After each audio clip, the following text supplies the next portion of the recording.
Welcome to Hurrdat Sports Radio. This is the guy that will take the extra base if he puts it in play, and this one may be out of play. He smacks one to right, and it is way out of here.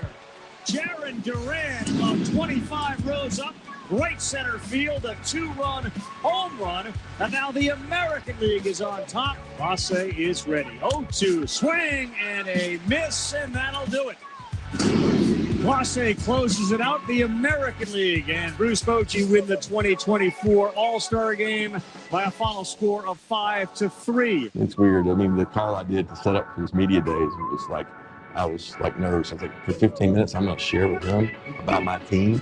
I'm like, I feel like I'm giving answers to Darth Vader or something. So it's very different. I love the direction of this football team and the development since January that's taken place, but we still have a lot of work to do. A lot of excitement, but we got a lot of work to do. It's been awesome so far. You know, June's kind of turned into like a grind of a month for most coaches, but you know, we recruited hard. We coach camps really, really hard. Camps are really, really important to us. Not only just to find prospects, but also to just kind of, we want to make players better. So it's a really good opportunity for us to coach and teach our way of doing things. But then the guys, they've killed it, you know, with Coach Campbell and his staff. I'm like really, really impressed with all the new things they're doing. Good morning. Welcome into Hurrdat Sports Radio, AM 590, ESPN Omaha, ESPN Tri-Cities. We're live on Twitter, Facebook, YouTube. That is Anna Bellinghausen. I'm Ravi Lulla. What's up, Anna? I'm glad I'm here and the sun is out, is what I'm going to say, because last time I came into the studio for a morning show, I think it was pitch black. Yes, it was, because that was probably November? Probably, yeah. December, maybe yeah, somewhere in there. Actually, I think it was January, or January, February. And it was the dark days. Freezing. Mm-hmm. And, yeah, it probably would have been around when Andrew moved back to St. Louis. Mm-hmm. So probably would have been like late January, early February. Yeah, it's a much different vibe coming into the studio when the sun's up and it's not pitch black out and you're not wearing, you know, a parka. It is a much more pleasant experience rolling in the morning. Sometimes in the dregs of winter, you're just like, what am I doing with my life? Yeah, it's just sad. You go to bed, it's dark out, starting at 4:30 p.m. and then you wake up, it's still pitch black, and you're already starting the day. It's not for the weak, Ravi. It's not great. And people assume I'm a morning person because this is the job that I do. I am not at all. Let's get that straight. Yeah. Yes, I want it to be very clear. No matter how many mornings I wake up at 5 or 5:30 or whatever it ends up being after I hit snooze a couple times, not a morning person. I sit there. It takes me like 15 minutes every morning to like go through this existential crisis of just like, why am I awake right now? And we get through it every morning after the first 15. By the time I hit my car, I'm good to go. You're like, all right, let's go. But like as I'm getting ready, I'm just like, what are you doing, man? Like, what is this? But it's too late now because now my dogs are trained to get up at that time. Oh, yeah. So I can, like on weekends, I can get them to sleep in until like 7:30, maybe 8. But my days of sleeping in are gone. Yeah, They're over. So weekends, you're still waking up early? I'm up by like 8, which is a bummer for me. Sometimes I can get them, I can like let them out and then I'll go back to sleep. But I'm still up by 8. It's not great. I'm not a huge fan. But here we are. It is much better. It's supposed to be nice today too. Not 80s, like that's not bad. Scalding hot. Which it wasn't too bad yesterday either. Some of the Hurrdat crew was out at the Sunburst Golf Invitational. Heard there was a hole-in-one. There was a hole-in-one. Shout out to Grayson, who is not technically on the sports team, but he's like an honorary member of the sports team. But mostly because he's good at sports. But he knocked a hole-in-one out right at Iron Horse. It was incredible. I wasn't actually there because they split us. Oh, so you didn't get to see. So Kyle like had a video of the whole thing because that's what Kyle does, right? But yeah, Kyle was with Grayson and he hit a hole-in-one. It was unbelievable. I don't think I'll ever understand that experience because I'm a horrible golfer. But I imagine like if you were to rank that in your lifetime achievements, that has to be pretty high. Oh yeah, it's got to, and it's really funny because there's a bunch of the Sunburst people were out there like being kind of hosts on holes and stuff, and some of them don't know a ton about golf, and that's fine. And so we were telling one of them, like, yeah, one of our teammates from Hurrdat hit a hole in one. And they're like, oh, does he do that a lot? And I was like, nobody does that a lot. No one. I was like, he's very good at golf. Not even the pros. I was like, yeah, he's very good at golf. No one does that a lot. I kind of like, it's like when pitchers throw a no-hitter or something. It's like, oh, do they do that? No, nobody does that a lot. There's like, you get maybe one. But no, it was super cool. I'm also very bad at golf. Yeah, no. I took like a 12-year hiatus and I'm just getting me back into it this year, so I'm quite bad still. I took a lifetime hiatus from golf, so just no interest.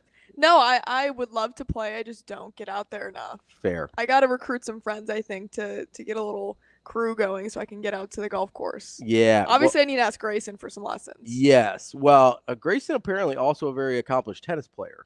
Oh, okay. So he's just a talented guy. Yes. And so I think Grace and I are going to go play some tennis because I've been taking tennis lessons. Oh, boy. I decided tennis is my country club sport, not golf. Okay. But we're still going to work on golf. Maybe I should try that then. Tennis is fun. I really enjoy tennis. I've done pickleball. I'm decent at pickleball, but tennis is a lot harder. So I used to play tennis a lot when I was young. And then, again, took a little bit of a hiatus. I started playing pickleball.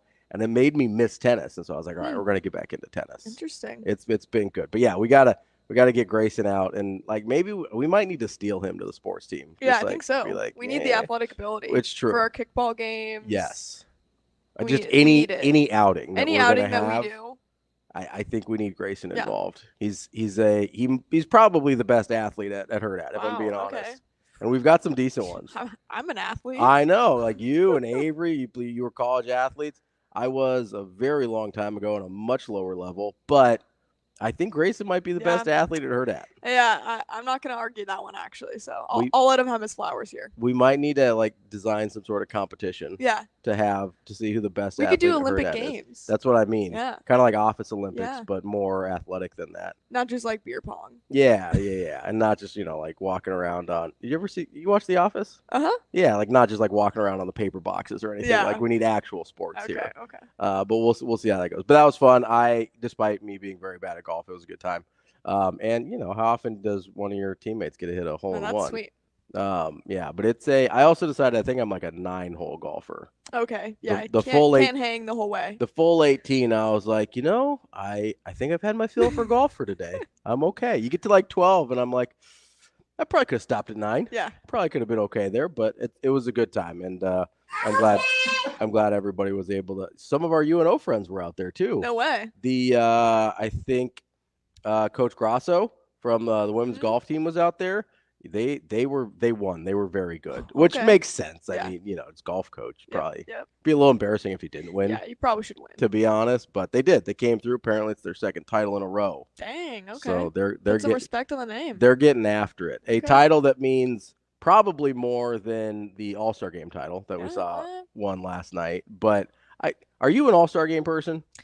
I've always watched it growing up. It was like my favorite time because you get to see your favorite baseball players all together. Mm-hmm. I understand why people don't see the need for it and whatnot, but like you see all the stars meshing together. There's the red carpet, the home run derby to the All-Star game. It's like, why would you be against that? Yeah. So I'm all for it. I love the All-Star game. I watch it every single year. I remember watching it when it was on TV, but in Kansas City, and just thought it was the coolest thing ever. Those like couple years that all the Royals were on it. That's kind of my fondest ASG memories. But yeah, I'm all about it. I used to be obsessed with it. Mm-hmm. And I'm not against it in general. It just doesn't hold the same appeal to me as it used to. Sure. Although I will say the fact that thing got done in like 2.5 hours last night, loved it. Mm-hmm. Like I think that was part of the problem is like with all the pitching changes and stuff, those games lasted like 4 hours. Yeah. And so it was kind of just a drag to get through. But last night they were moving. No, it was quick. And I got to say, I was a fan. Also, I know he's not technically an Omaha guy, but I feel like he's kind of an honorary Omahan. Like we got to see our guy Paul Skeens do his thing. Yeah. Paul he did Paul things too. And I'm glad we got to see that Aaron Judge matchup between him. Yes. But yeah, I talk about a guy that breezed through Omaha and just has made it look so easy, but obviously it's not. I've heard him talk about his work ethic over and over, just about believing in himself and the confidence he has. And that just doesn't show up overnight. And so much work has gone into it for that guy. So I mean, he deserves everything he's getting. But it was really cool to see him start as a rookie. And I mean, you think back just a year ago, he was in Omaha pitching. Like almost exactly, like Yeah. just barely, like 13 months ago, he was here. And it's just crazy to see. I mean, he's only been in the majors for 2 months, then starts the All-Star game, which is unheard of. I think he's the first player ever to be drafted number 1 overall the 1 year and then be the starting pitcher in the All-Star game the next year, which is crazy to think about. Like they've had All-Star games for 100 years, and he's the first one that's ever done that. And like, I just keep waiting with Paul Skeens. Like, okay, at some point it's going to get harder for him, right? Like, I just keep waiting at some point. It's like, okay, maybe he'll hit a hiccup here. Right, like who's going to get him? Yeah, at some point he's going to have to figure something else out, right? And that's probably true, but the longer this goes, I go, maybe this is just who he is. You know, I remember, this is a weird comparison, but that's kind of what I do. So I remember when Yasiel Puig was first up with the Dodgers, and he was hitting like 450 I remember. and just mashing, and you're like, and it went on for like a few months, and you're like, is this just who Yasiel Puig is? Like, did we just have an evolutionary jump in baseball, and this is just what a guy can be now? He just hits 450 and mashes homers. You're like, I guess this is a real thing. And then, you know, he came back down to earth and became Yasiel Puig and was out of the league like 6 years later. Yeah. But like, there's part of me that just wonders, like, okay, is it ever going to get harder for Paul Skeens, or is it just going to be like, hey, as long as he stays healthy, like, this is just who he is?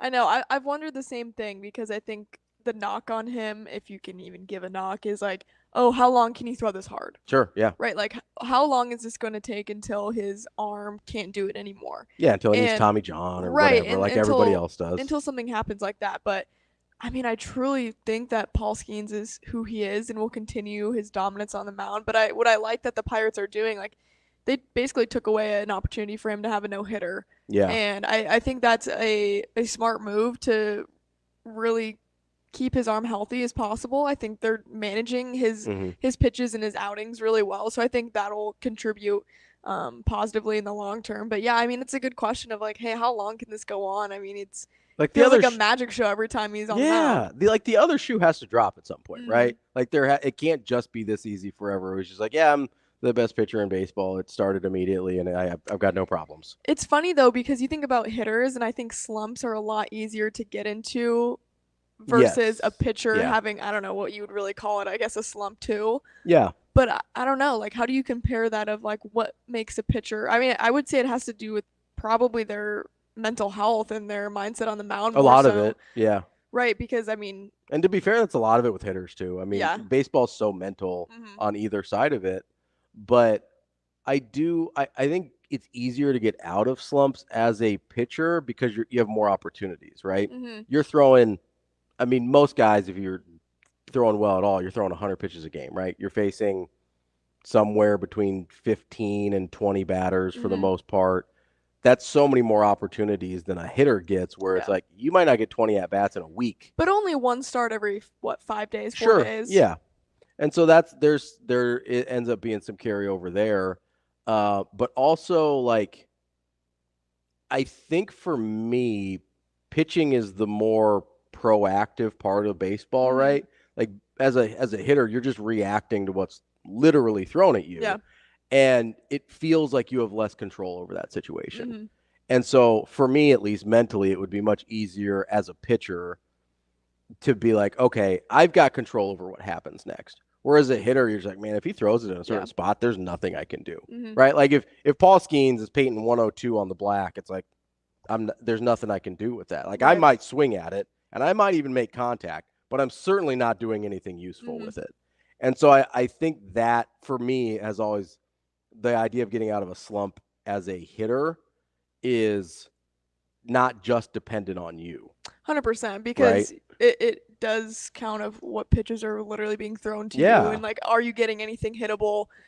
But you also have to think about in the pitcher's mind too. I had this explained to me, I think, in the best way possible. A pitcher's job is so unique because it's like 5 seconds of exertion and then 20 seconds of thinking.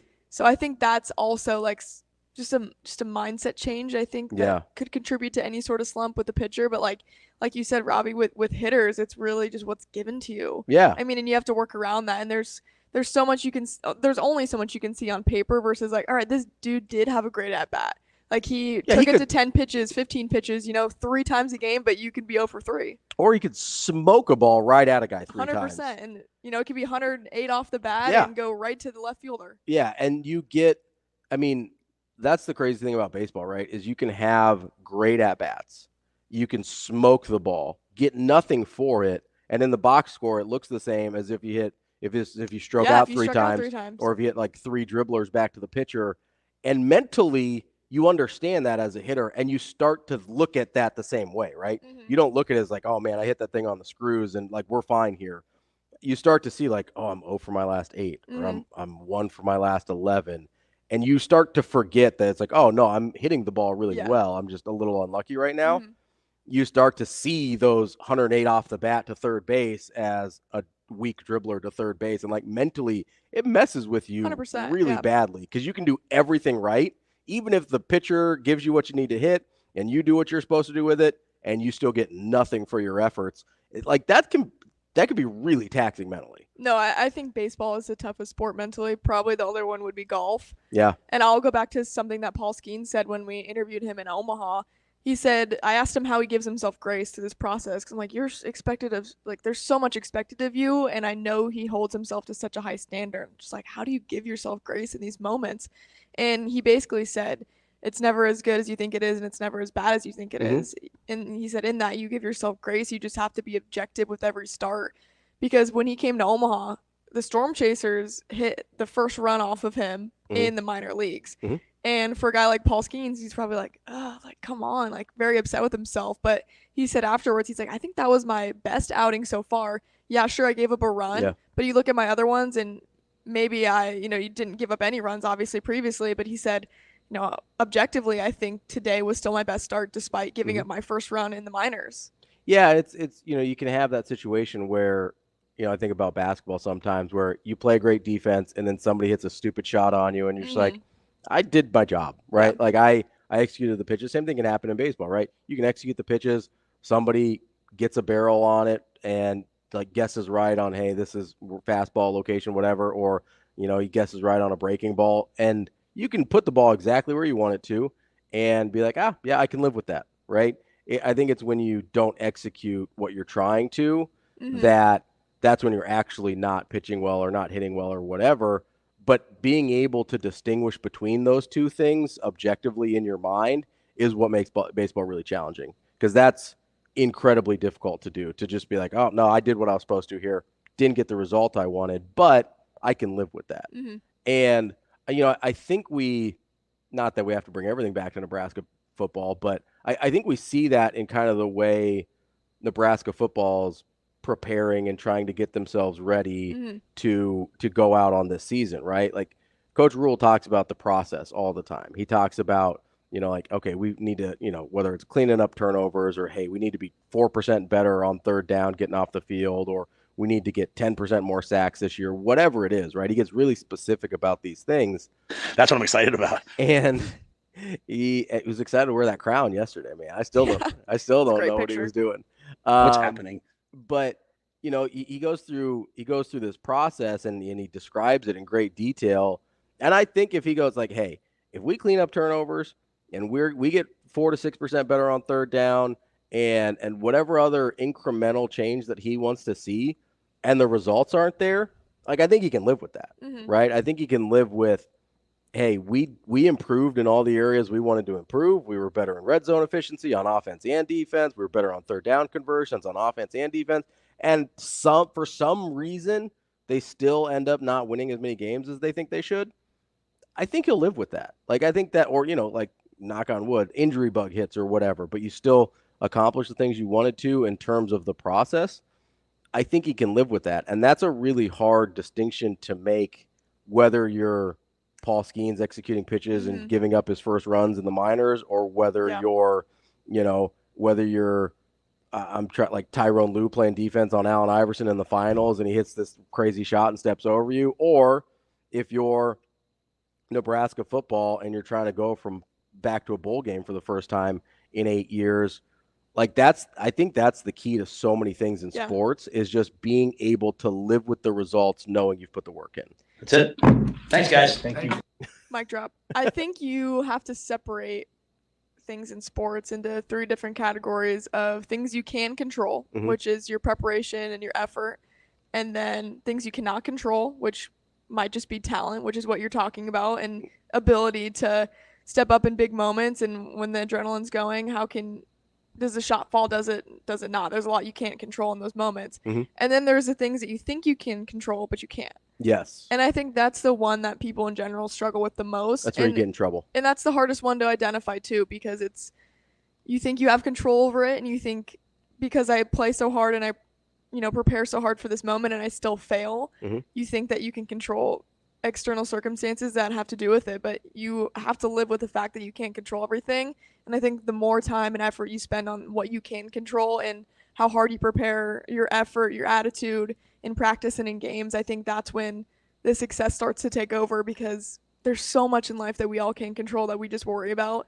and that it's just not doing anything positively for us. So yeah, I think it's a lot of that mental side that I feel like we come back to a ton, but it's the same thing with Husker football. And I mean, I had a great conversation with MJ Sherman, and he told me, hey, last year could have been the year, you know, but there was those 3 points or those incremental, those small things that we didn't clean up on that was a difference maker. And some of it was stuff we could control. Obviously there was some that they couldn't, but there was a lot of controllable factors last year that they could have been to a bowl game. They could have won 8 games, right? So there's so many little things that I think are the big focus that I hope are addressed in the off season. But yeah, I think that goes for any sport. Yeah, I mean, not just sports too. I mean, you kind of touched on it there. Like, that's just life. Like, just knowing what things you don't have control over. If you can come to grips with that, you're going to be way ahead of the curve, right? Because so much of our time is spent worrying about things or trying to prepare for things that we think we have some influence on that we don't at all. 100%. Right? And you bring up a really good point with your conversation with MJ Sherman, that there was, so I almost think it's in a weird way, it's a positive thing that so many things that went wrong last year were in their control, because you don't just look at it and you go, oh God, we just got our heads beat in. People are so much better than we are. Sure. You look at it and you go, nope, probably should have beat Iowa. Probably should have beat Wisconsin. Probably should have beat Maryland. Probably should have beat Michigan State. And you go through these, or maybe they did beat Michigan State. I don't remember. No, they lost those last 4 in a row. It's been a long time now. It's been a while. It has. Summertime. We're almost ready to go again. But you go and look through these things and you go, okay, so you think the talent's actually there. If we can clean it up, we're in good shape, right? And to me, if I'm a player or I'm a coach, I love that opportunity, because that's like, oh, I can fix that, right? It's when you go and you're like, I can't really scheme around the fact that my offensive lineman can't block, or I can't really scheme around the fact that my defensive backs are not fast enough to keep up with the receivers in the Big Ten or whatever, right? Like if you look at it and you're like, oh, we got to stop shooting ourselves in the foot, deal, yeah, right? Fine by me. 100%. Coming up on the show today, we've got Brian Christopherson, Husker 24/7, Andy Kendi from KETV, Steve Gardner talking baseball for USA Today, Gary Java from the Pinnacle Bank Championship, and at some point, hopefully, we will catch up with my normal co-host, Damon Benning, as he fills us in on what's been going on as well. That's Anna Bellinghausen. I'm Ravi Lulla. We'll be back with more Hurrdat Sports Radio.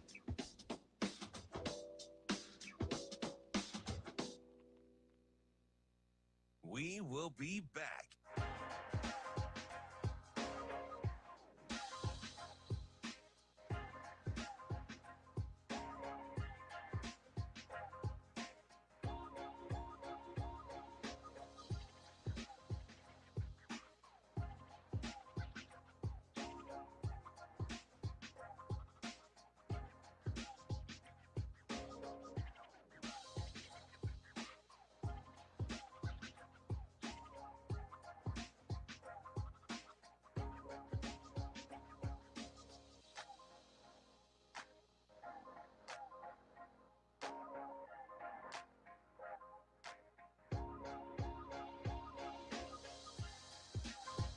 We will be back.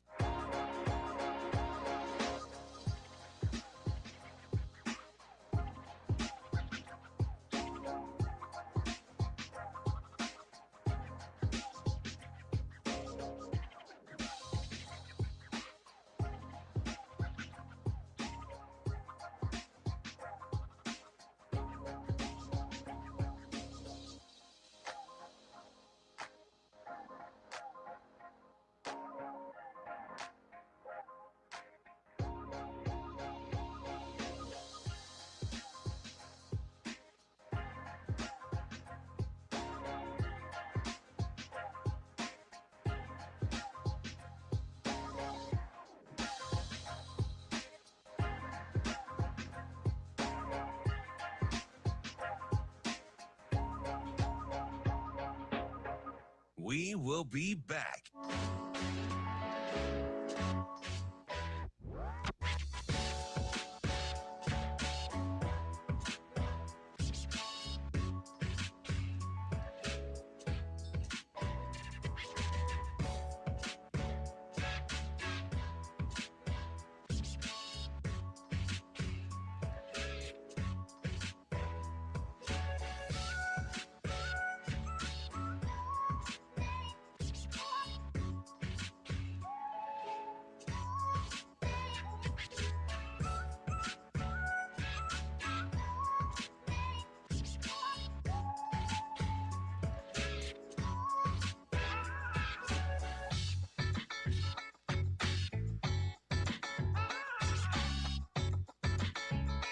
We will be back.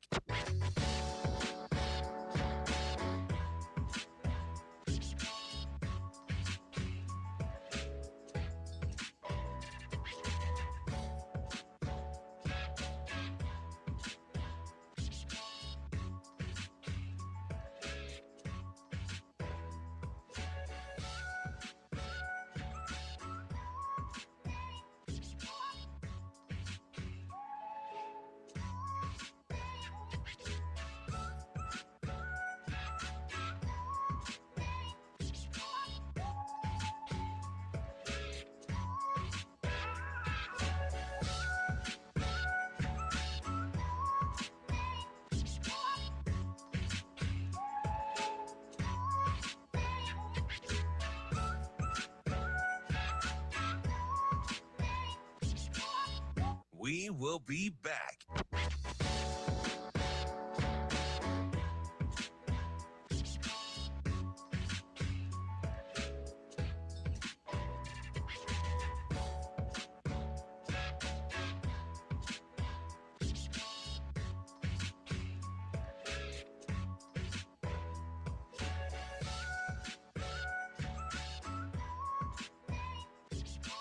We will be back.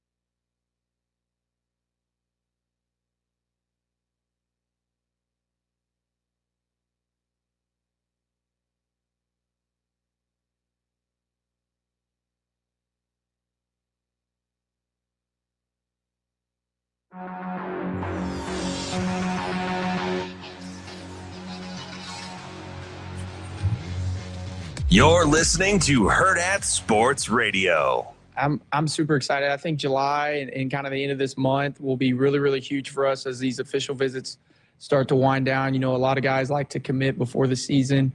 I think it just is like a testimony to how Coach Rule expects us to recruit and the standard he's set, you know, just being in communities, being in places, being seen. You know, when we're on the road, we work really, really hard.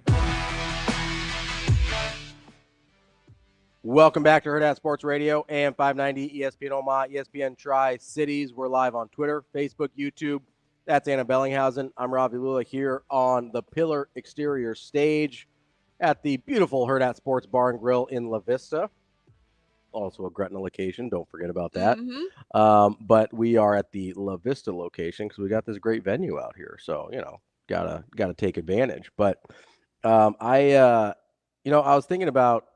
was still thinking about Paul Skeens. Hard not to. If I'm being honest. And, well, you know, so I'm scrolling through Twitter and, Pitching Ninja. Mm-hmm. So he had a video of Livy Dunn on the red carpet with Paul Skeens and doing, like, her pitch grips or whatever and it was a cool video. But, you know, you mentioned the preparation and stuff that Paul Skeens goes through because, you know, he's not just, like, obviously he's super naturally talented. But I always look at guys that are late bloomers like he was, where, you know, like he went to Air Force mm-hmm. before he became Paul Skeens, right? And he was just kind of a dude, and then all of a sudden he became Paul Skeens. Well, it's never all of a sudden, right? There's like a tremendous, like you said, tremendous amount of work and preparation and everything that goes into that. And then usually you get some small like physical bump or whatever, like you grow an extra couple inches and all of a sudden you go from like, oh, I'm just this sort of, still a Division I baseball player to I might be the best pitching prospect ever. And the one thing that I thought about when you said that originally was watching these videos of his warm-up routine. Yeah. Because it's the most elaborate thing I think I've ever seen a pitcher go through. Half the time he's not even using his arms. Like his arms are like tucked in here and close to his body, whether he's got the backpack on or whether he's just doing his like rotations or whatever. And the first thing I thought of when I saw that was you don't come up with a warm-up routine like that unless you work ungodly hard. Like, you don't have that warm-up routine just by accident.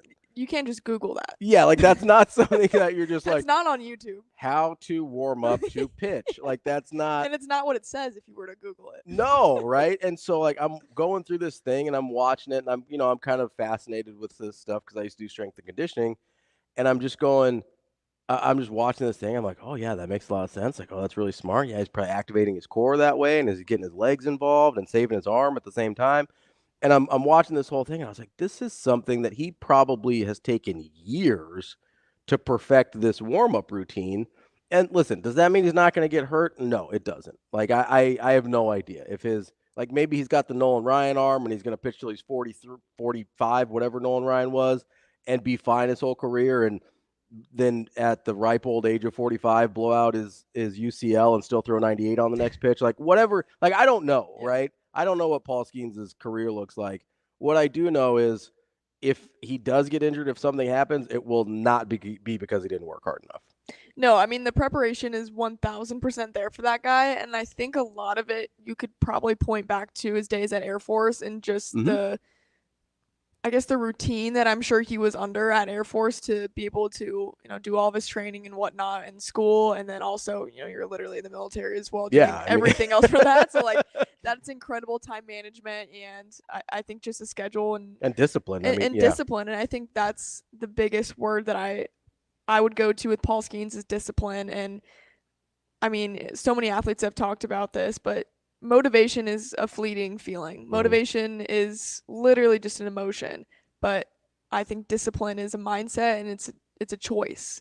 You choose to be disciplined. You don't choose to be motivated. Anybody can have motivation, but it takes the right person and the right athlete to have that discipline and choose to wake up every day and do the hard things, which honestly is all the stretching, all of the warm up and everything. I mean, the worst part of running track was having to warm up for all the stuff that's not fun, right? And then I run for 13 seconds, right? So it's like, you warm up for so long for such a short period of, of actual physical exertion that, counts on a competitive scale. So it's so much discipline, preparation, and just a mindset that you have to get into. And obviously Paul's like completely just been so determined and has shown so much in his preparation that, no wonder why he's so successful on the mound. Like, I don't think it surprises him whatsoever. He's like, yeah, because I put in so many hours and I put in so much work. Of course I'm going to be this successful. Like, I don't think anything has taken him by surprise. Like, he's not a very emotional guy in the first place, but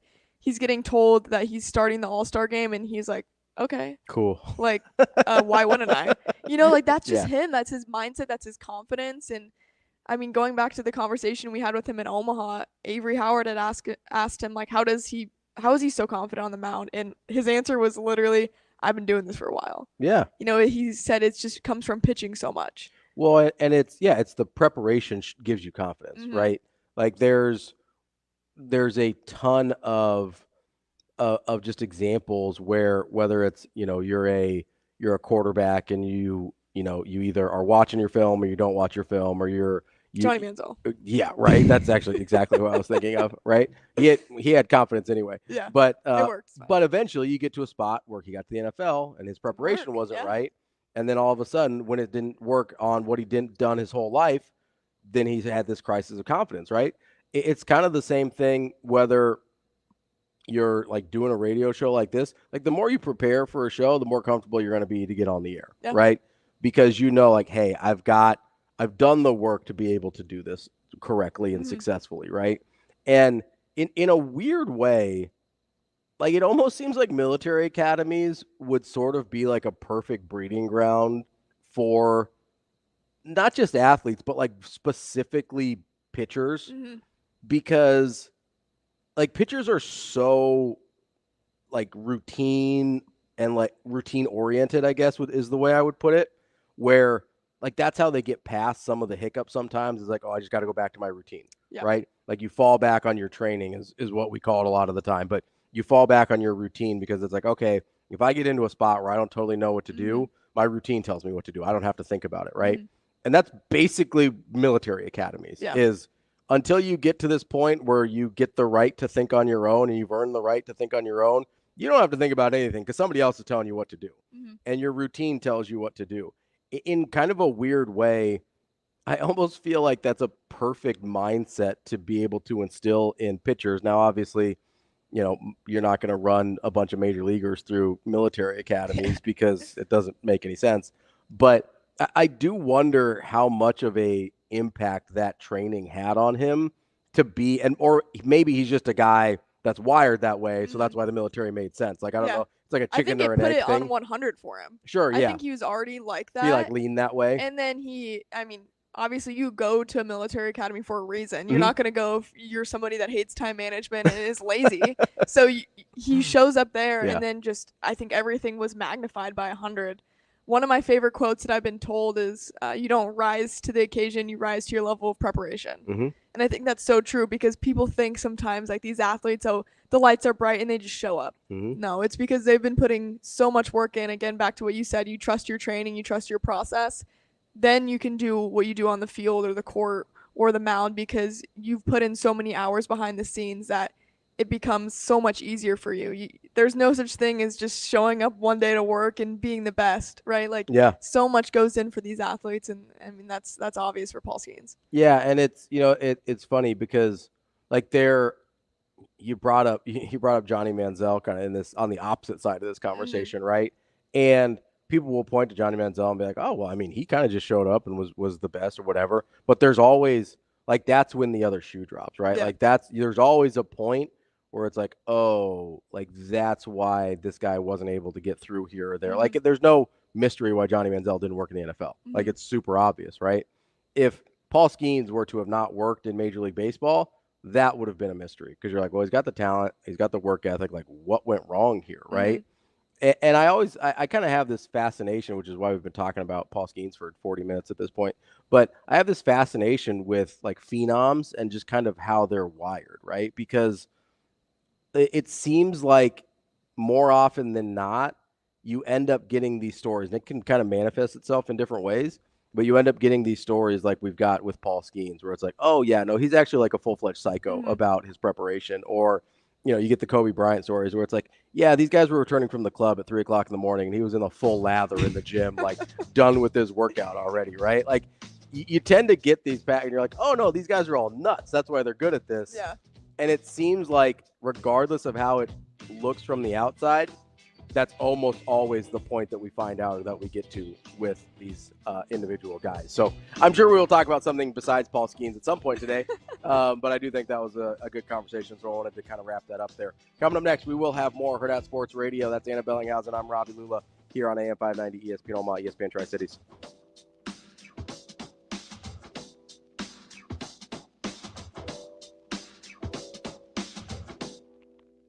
We will be back.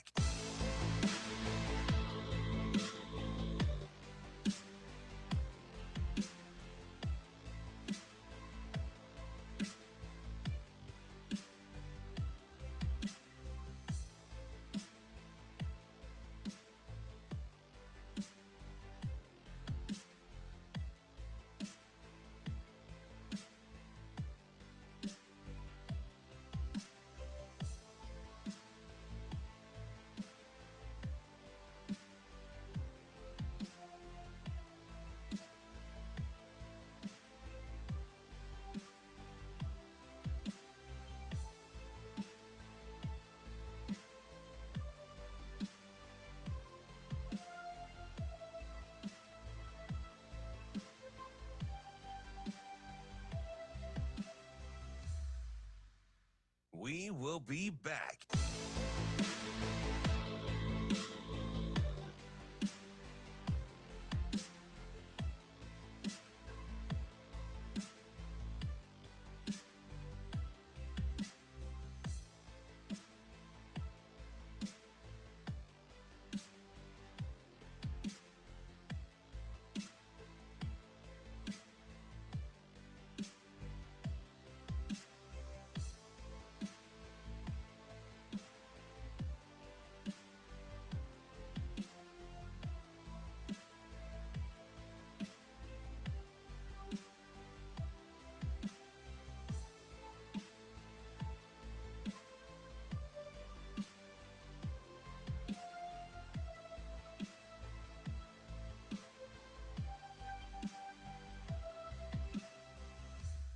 We will be back.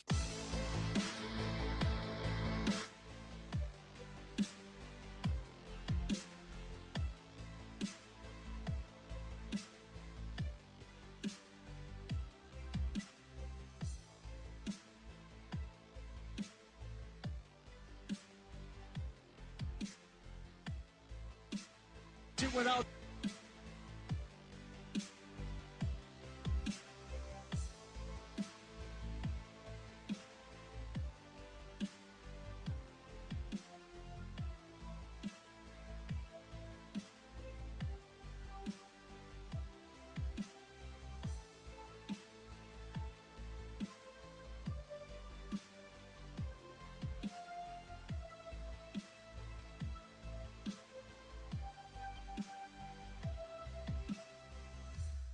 We will be back.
You're listening to Hurrdat Sports Radio.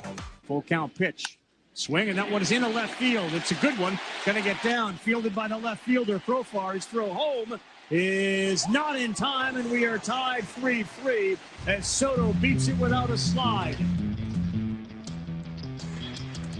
Wrapping up hour number one here on Hurrdat Sports Radio, AM 590, ESPN Omaha, ESPN Tri-Cities. That's Anna Bellinghausen. I'm Ravi Lulla here on the Pillar Interior stage.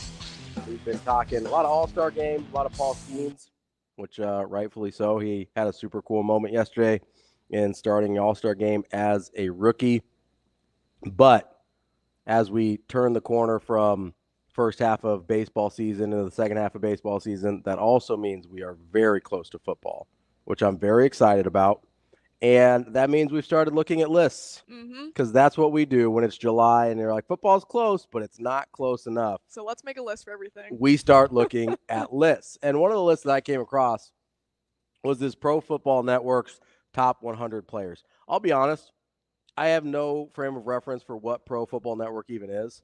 I follow a guy on Twitter because he used to be a Boston Red Sox beat writer, and now he's somehow associated with Pro Football Network. And so that's how I came across this list. So if you're, I'm arguing with the validity of some of the rankings, but that's where the source is, just so everybody's aware here. It does appear to be a legitimate website. It doesn't look like it's being run out of somebody's basement, just, for whatever that's worth. But they ranked the top 100 players in the NFL this year. Obviously, Patrick Mahomes is number one. No problems there. No question. Where I kind of, but I run into an issue like very quickly after this. And that's they've got Lamar Jackson at number 3.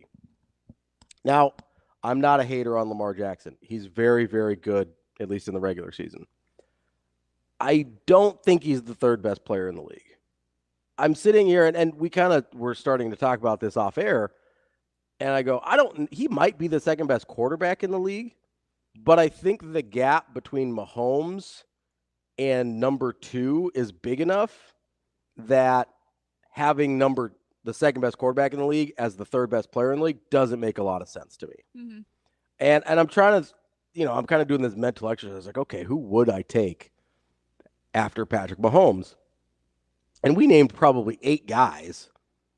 And I don't know if any of them are the right answer, but I'm sitting here and I go, that kind of just illustrates to me the gap between Mahomes and everybody else is kind of staggering, which is, you're like, okay, well, yeah, he's one of the best of all time already. That makes sense. But like, think back to when Tom Brady was doing this, right? He always had someone in his neighborhood. Mm-hmm. First it was Peyton Manning. Mm-hmm. Then it was Aaron Rodgers. Like, you had somebody that was like, for a lot of the time, people would be like, oh, maybe Rodgers is a little bit better. Maybe Manning's a little bit better. Now, the totality of it, like, there's no question now. But in the moment, it was, oh, maybe I would take Manning over Brady, or maybe I would take Rodgers over Brady. No one has that conversation with Patrick Mahomes. No. There is not a soul, living or dead, that I think anyone would take over Patrick Mahomes. And so I'm just sitting here and I go, okay, how big is that gap between Mahomes and everybody else? And where does that put a guy like Lamar Jackson, who very well could be the second best quarterback in the league and still not even be in the same conversation as Patrick Mahomes?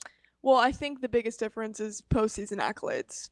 Sure, for those two guys specifically. Yeah, for those two guys, to answer your question, I think it's postseason and their ability to, shine bright on the biggest stages. But, I mean, I think Lamar is a top 5 quarterback in the league, no doubt. For sure, yeah. I mean, I think top 3, really. And we're kind of struggling to even really come up with the number 2 QB, because you talk Joe Burrow, and, he's been health, right? He's been injured, right? So we haven't really seen that potential. Personal preference, I take Joe Burrow too, but if you're like, well, I can't count on the guy because he's missed multiple full seasons, I'd be like, yeah, that's a good point. I don't know what to tell you. And they have Burrow here at 12. Mm-hmm. Right after Josh Allen, who's a guy I don't think either of us like that much. Well, yeah, they're actually just showing him up on the screen, and apparently some anonymous NFL executive said he's the most overrated player in the league. Pretty bold statement for an anonymous source. It is. Well, you know how bold people get when they're anonymous. But yeah, I'm sitting there and I go, I'm not a huge Josh Allen guy. I've never been. He turns the ball over too much for me. He basically had 1 year where he didn't turn the ball over very much, and we sort of keep expecting him to return to that when that appears to be the outlier, not all these other years where he turns the ball over a ton. And he's super talented, don't get me wrong, and I don't know where the Bills would be without him, but I also don't trust him, and I don't want to put him in the top. I mean, I don't want to put him at number 2. Mm-hmm. I almost don't want to put anybody at number 2. There should just be a gap. Like, I feel like it's 1 space 3, and then we can start having these conversations, because somebody's going to bring up Justin Herbert, and it's like, hey, win any games, bud. I know. Win any games at all. Because I'm going through this, and I go, okay. Where do they have Brock on this list? We do need to know where Brocktober is. Let's see. 55. Ooh, that seems low. That's pretty low. That seems low for my guy. Josh Hines-Allen, an edge rusher from the Jaguars, is above him at 54. So I feel like I would rather have Brock Purdy. When you think about guys that impact winning, I mean, Brock Purdy's your man there. Oh, Call him whatever you want, system, whatever. He wins ball games. So I brought up this separate list of just quarterback rankings, because I was curious where and this is Pro Football Focus, which I do have more familiarity with, but they've got Brock Purdy at 13. Oh, wow. So he's behind. So, okay, let's have Brock Purdy or Dak Prescott? Brock Purdy. Dak Prescott's 6th. What? Are you taking, so you've got Brock or Lamar. That's easy, Okay, Lamar. Yeah. Brock or Joe. If Joe's healthy, I'm taking Joe. Brock or Josh Allen. That's where I'm not, like, I get Josh Allen's more talented. I do. Yes. I don't know if I would rather have him as the quarterback. Like, I'm a 49ers fan, so I can sit here and be like, would I rather have would I trade Brock Purdy for Josh Allen straight up? No. I don't think I would. No. Now, I think part of that's probably the offense, but I think I'm going Brock Purdy there. Brock Purdy or Justin Herbert. I take Herbert, but I think it's closer than people think. Yeah. Because Herbert does perform at that level, so I'm like, okay, maybe if he's just in a better situation. Mm-hmm. But I do have concerns there. Like, I have concerns about him because he didn't win that much at Oregon either. Like, I don't really know what to do with him. Definitely taking Brock over Dak Prescott. 1,000%. This one's kind of hard because he's older. Brock Purdy or Matthew Stafford? Ooh, Brock. I don't know. Yeah. Matthews won a Super Bowl, though, so. And he's really good. No, he's really Stafford's really good. I'd probably go Stafford. Would you rather have Stafford or Goff? I think those are like two interchangeable faces in my mind. That one's really hard because I actually think Jared Goff's really, really good. Yeah. And, oh, man. Would you rather have Goff or Purdy? Purdy. I think I would take Goff. Really? I think so. I think Jared Goff is really good. I think I'm too big of a Brock Purdy fan. I love Brock Purdy. Like, I do. I'm a 49ers guy. I love Brock Purdy. The sample size is too small really to truly small. say. And I feel more comfortable that I know who Jared Goff is as a long term. I mean, the correct answer is Jared Goff, but I'm just being biased. This is interesting again because he's old. Aaron Rodgers or Brock Purdy? I can't stand Aaron Rodgers. I'm taking Brock just because he seems like less of a D-bag. Less of a problem. This one's it. Brock Purdy or Jalen Hurts? Jalen Hurts. And that is horribly low on that list. Yeah, he's 9 on this list. And he's been disrespected because I saw top 100. He wasn't apparently he's not in the top 100 for NFL. Is he in the top 100 of my list? He's got to be. What are we doing here? Okay, he's 43. Okay, good. So that makes sense. I don't know what I saw, but they were talking about on ESPN of him getting disrespected in the rankings. But Jalen is way higher than I don't know if I would put Jalen Hurts he's a top 5 quarterback in this league in my eyes. You think so? Yes. What do you do with CJ Stroud? Ooh, that's another good one. Sample size small. Sample size says really small, but he was unbelievable. But he was unbelievable, yeah. So it's tough to. You're kind of just going on personal preference of experience or talent. I think I'd take Stroud over Purdy. You would? I think so.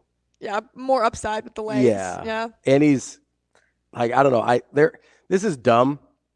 I kind of trust the pedigree a little bit. Like, he's been this guy for a really long time. And so I kind of know what to expect from him a little. I feel like I know what to expect from him. What's Stroud on that list? Stroud's 10. I would take of quarterbacks. Yeah. He's 10 on the quarterback list. He is. Wait, and they have Jalen at what number on that list? On the quarterback list? 9. And they have Stroud at 10? Yeah. Okay. But I think I would take Stroud over like half the guys ahead of him. Yeah.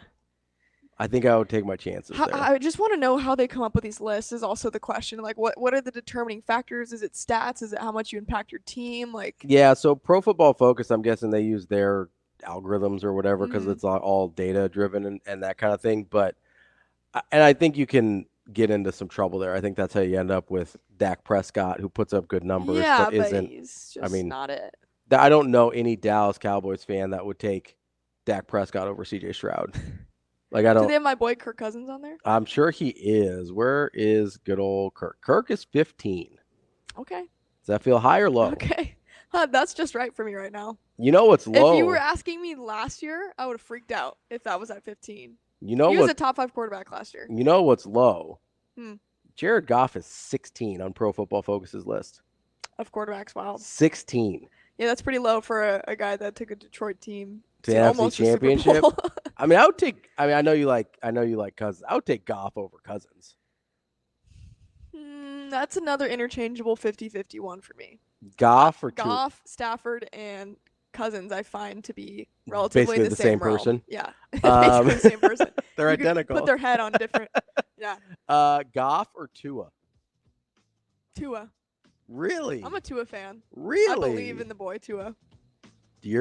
I would not have guessed. I think I go Goff there. Really? No. Tua. I think so. Come on. Coming up next, we've got Brian Christopherson, Husker 24/7. We might find some more time to argue about quarterbacks later, or we'll do it some other day because it's the middle of July. What else are we going to talk about? Brian Christopherson, Husker 24/7, coming up next.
be back.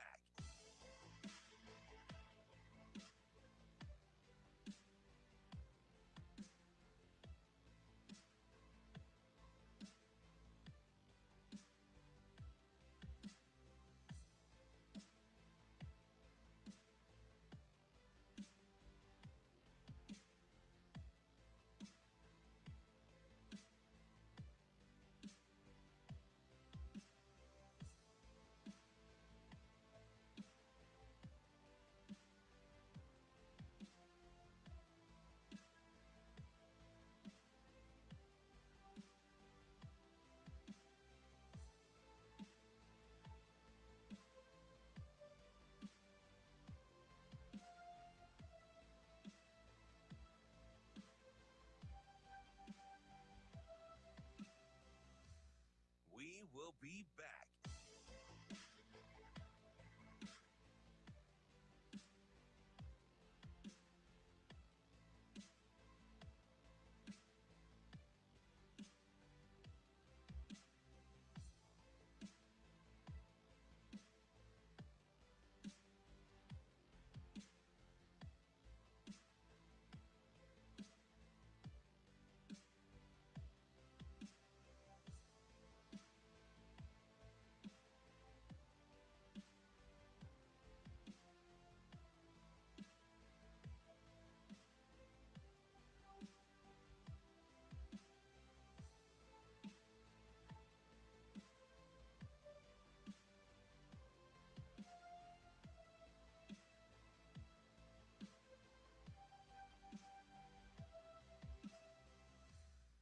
We will be back.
You're listening to Hurrdat Sports Radio.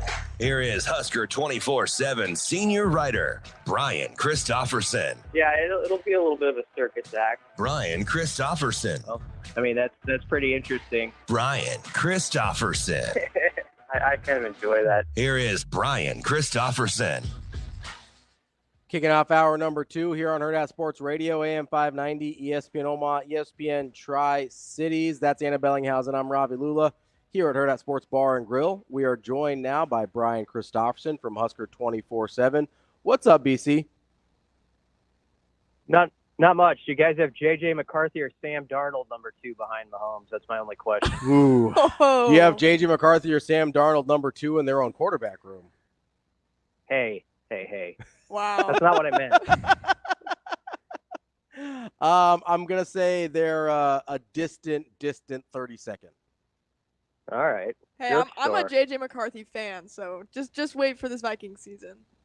There you go, Anna. The North is the Vikings. I actually didn't hate the draft pick. Thought it was a little high, but you got to get him where you get him, right? I don't love what I've heard out of his experiences so far. It's a little concerning. What have you heard? That has been pretty Yeah, bad. who are your Who are sources your on the ground? sources? Listen, I'm pretty plugged into the Minnesota scene. You know, you got to watch out here. Not quite as plugged in as I am to Champaign, Illinois, but no, it's there's been some talk that it hasn't been great. Okay. There's some rumors going around. Sam Darnold's about to have the year of his life then.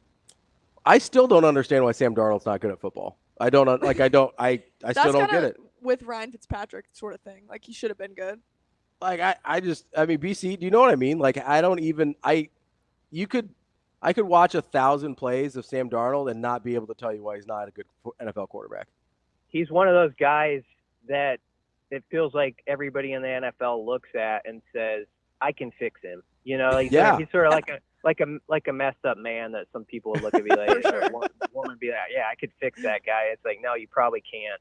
But we'll see if Kevin O'Connell can. I mean, I'm kind of a big KOC guy, and so if he can't fix Sammy, then I don't know. Maybe nobody can. I mean, he's going Kyle Shanahan to KOC back-to-back. If he's not fixed after this 2-year run, it's not happening. But I guess, like, what even would the red flags be? Like, you bring up, like, trying to fix somebody in a relationship, but there's always I don't even know what Sam Darnold's red flags are, except for the fact that he just hasn't done it yet.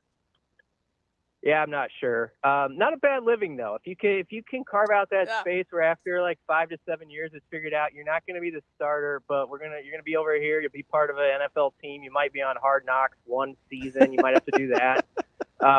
You know, and then you might get inserted in a game in like week 13. You know, like I think I'd sign up for that if I were an athlete. 100%. We call that the Chase Daniel. Yep. Yeah.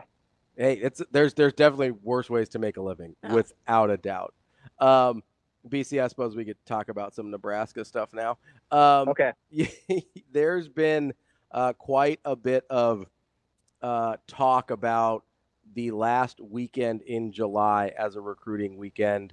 You know, DB said if he thinks that if they can get David Sanders back on campus that weekend, that he thinks there's a real shot there. We heard Garrett McGuire talk about that last weekend in July on Sports Nightly last night. Talk to me for the lay people who maybe don't follow the day in and day out of recruiting the way some of us do. Like, why is this last weekend in July shaping up to be so important? I mean, it sounds like they're going to get some really good names into Lincoln. We're still confirming some of them, like a few that people know for sure. Like, there's a couple, you know, California kids that are, you know, 4-star prospects in 26, and then a 27 one who's going to be, who are coming in.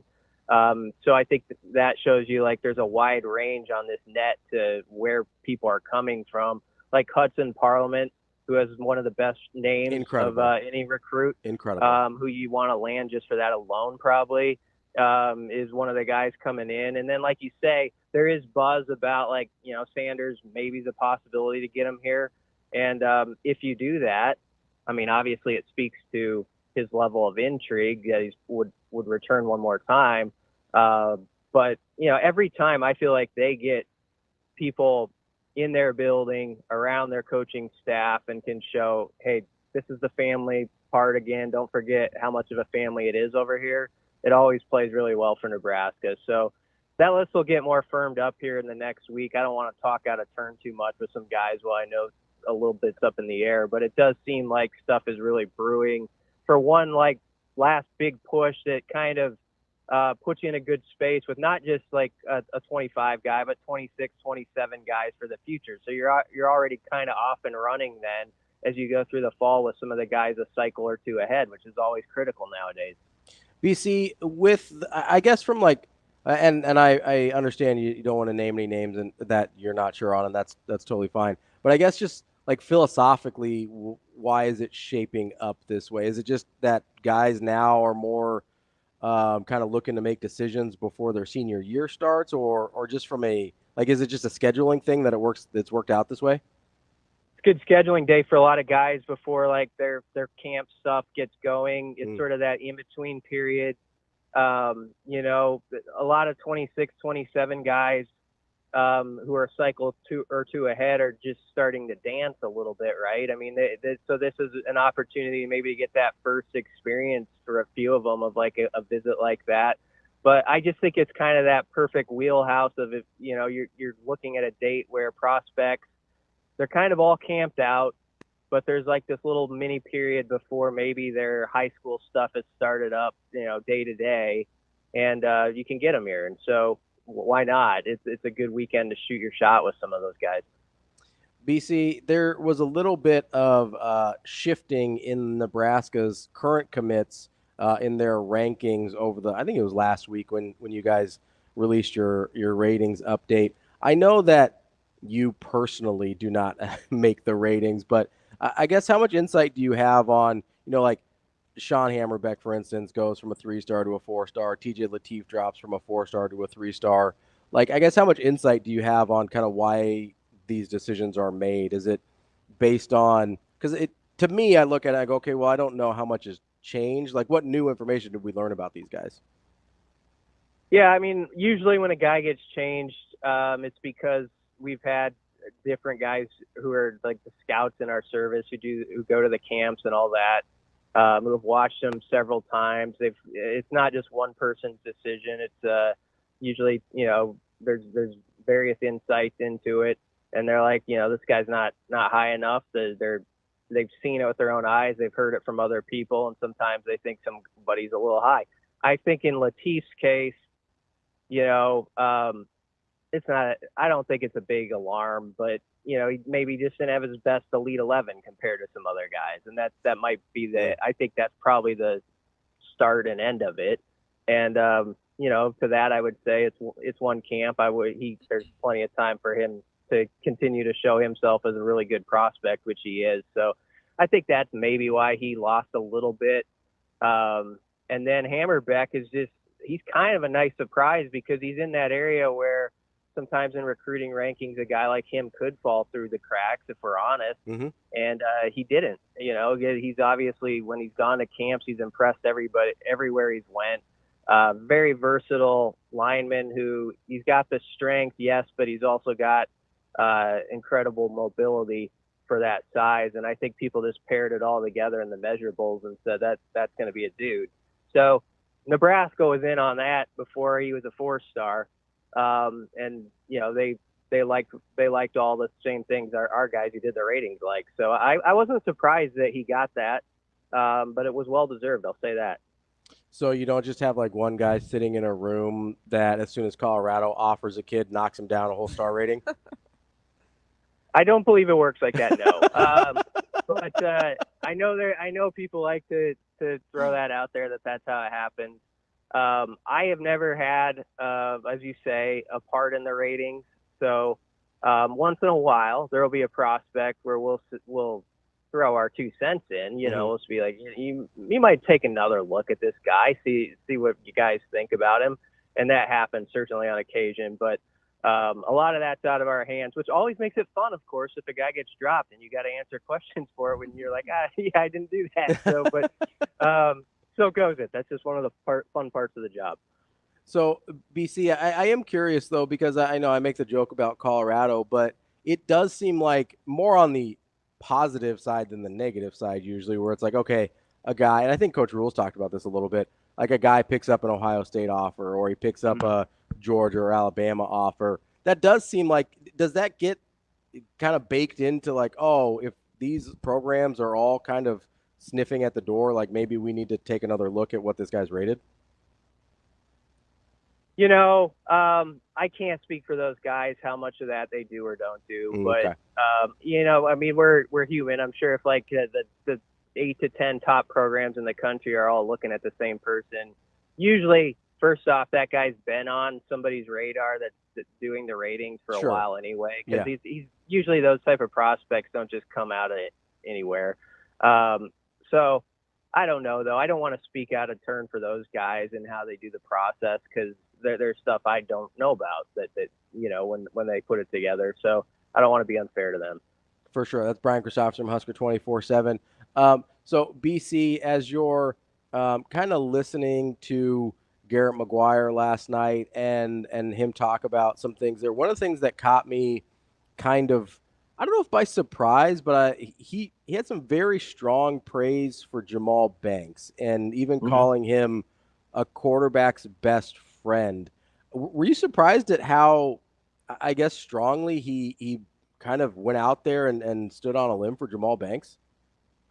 No, Jamal Banks is huge for this team. And the first part is his skill set because he's got that frame now where if you're in the red zone, you feel like you can put it up for him, and there's a better chance he's going to go get it than the other guy.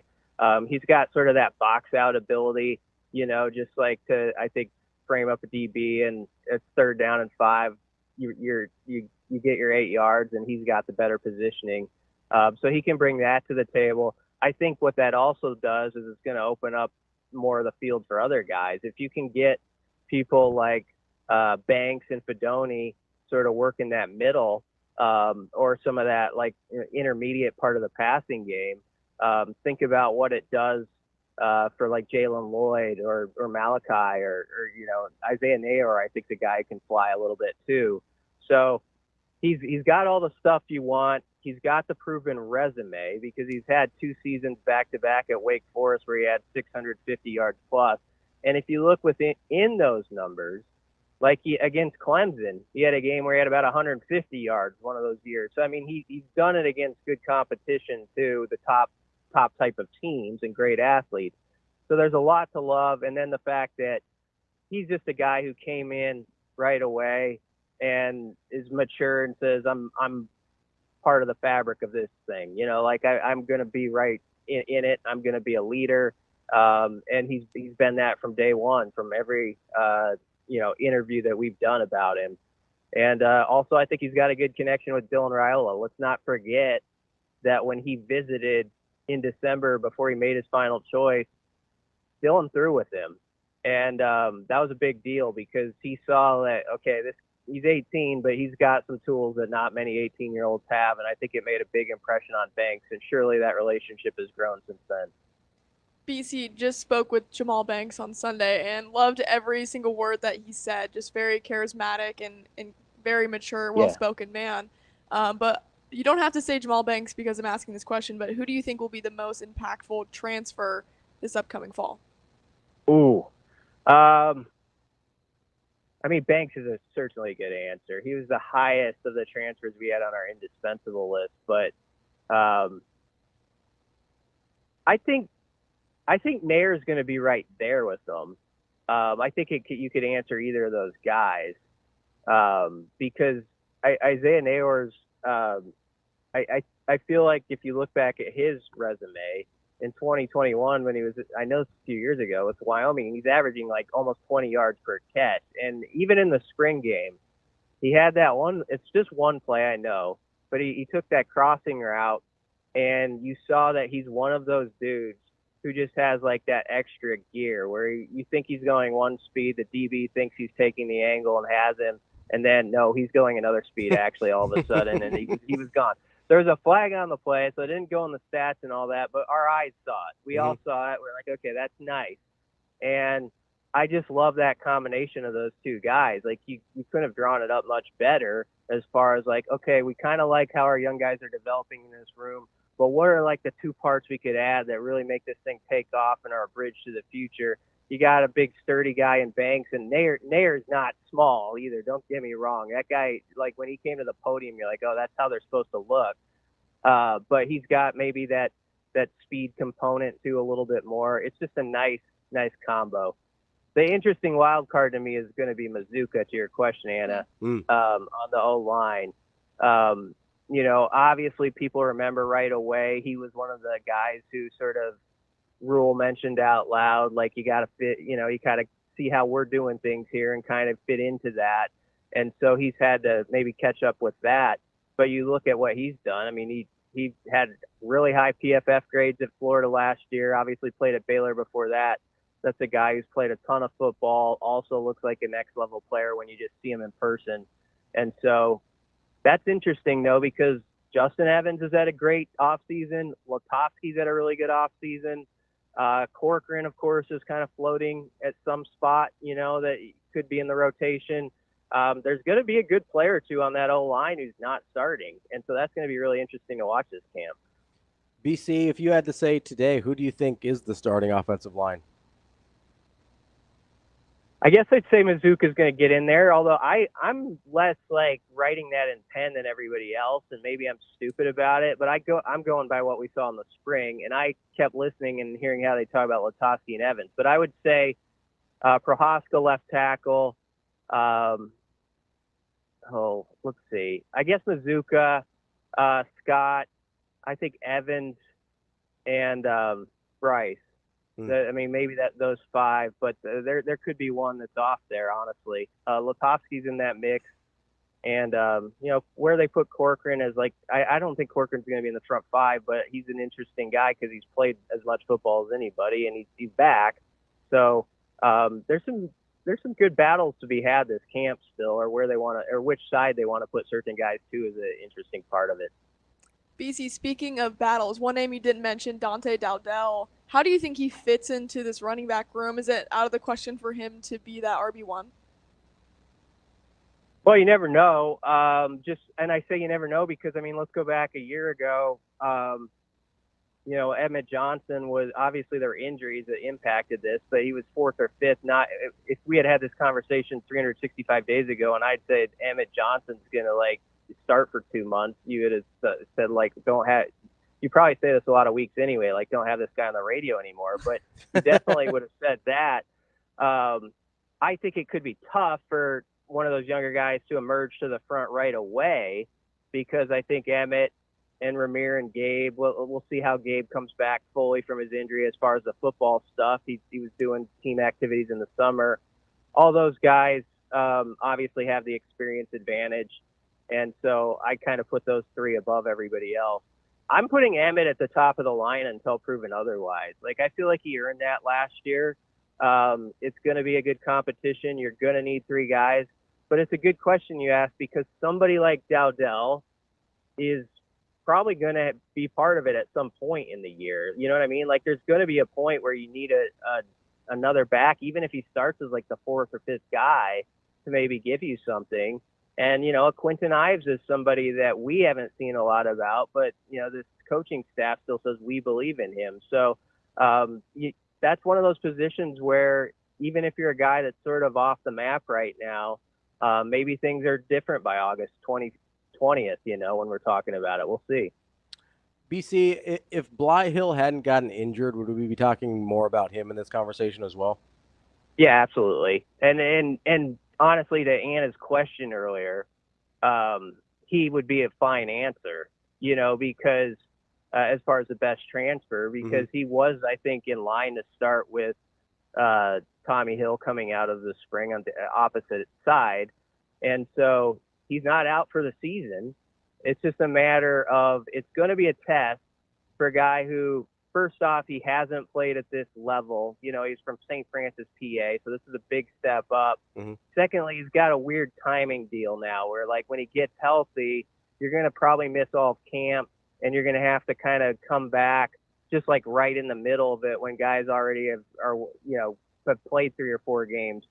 That's not easy to do for a veteran, let alone someone who's new to this level of football. So that's the only thing about this current season. But if you want to talk long term as far as best transfer ads, he's up there. Sire Wright might prove that he's up there. As far as the transfer from USC and coming in late, maybe he earned a job right away. So all those guys who they brought in from the portal, when you go through them, they can be heard from this season. And so that's obviously what you want out of that. Nebraska's not going into there just to get guys that, sit around for a year or two. They're looking for difference makers right away.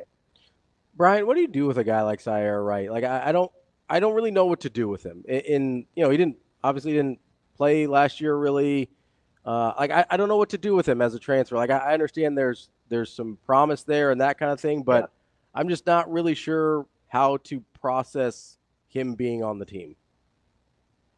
Yeah, I don't know either yet. You got to just see. You got to roll the ball out there and see what happens, in camp. And there's a lot of really interesting young guys in that secondary, and at least a couple of them who are 1st or 2nd year players, I feel like have to be heard from. Jeremiah Charles, we all know what an athletic freak he is. Is this where you start to hear his name, or he pops up right away?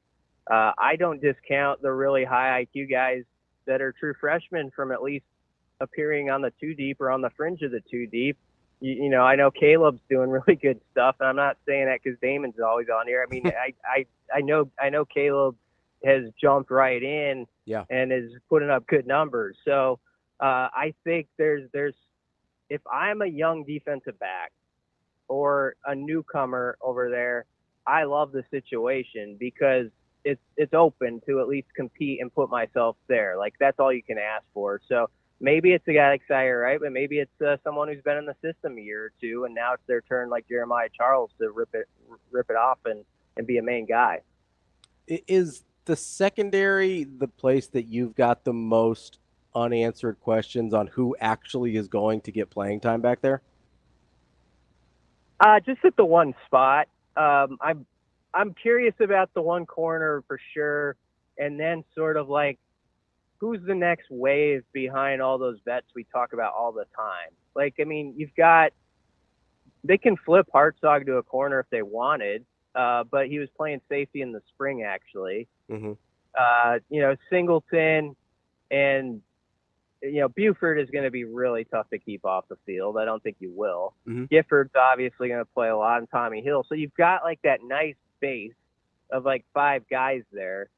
And then it's, to me, like, okay, who's like kind of 6 through 10 this year? That's really interesting, or maybe 5 through 10, I could say. So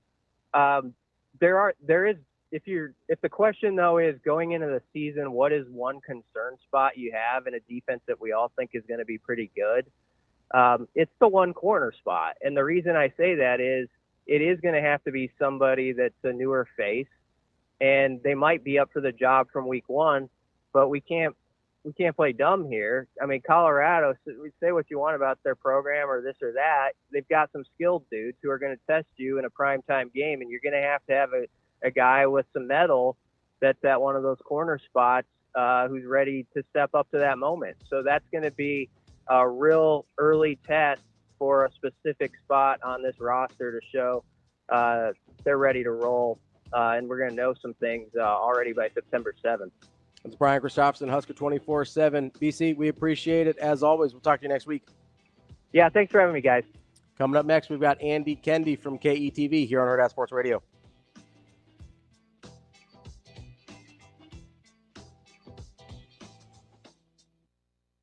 We will be back.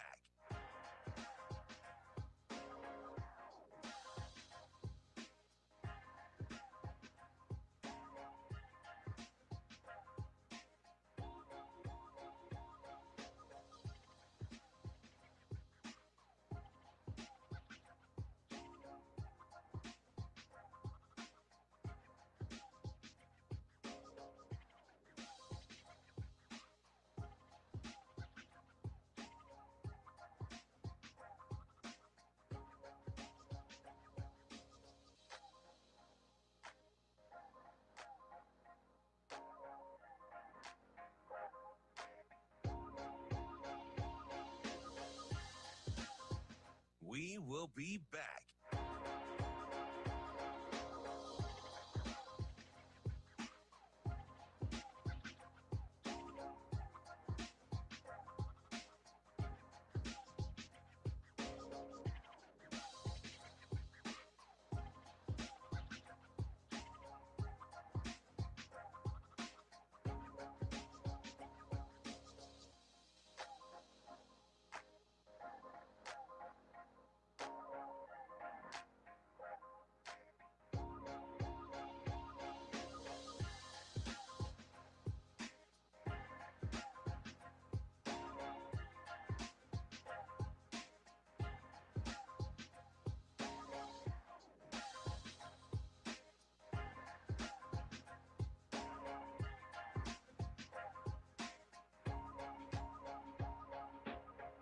We will be back.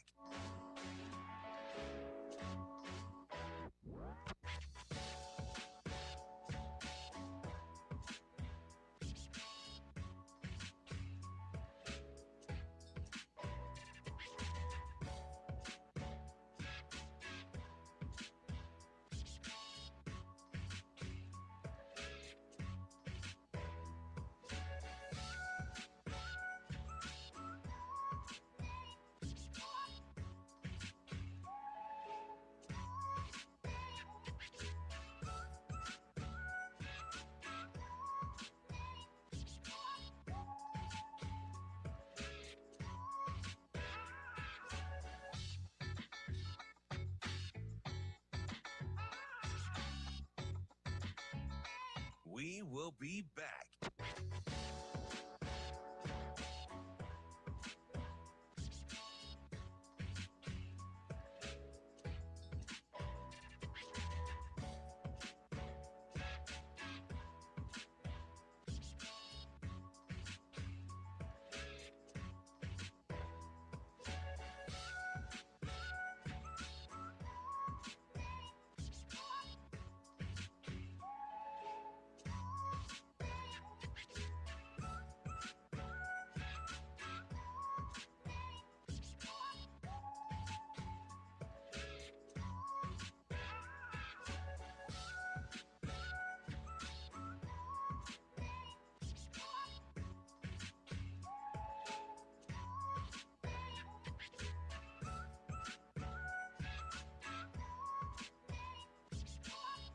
We will be back.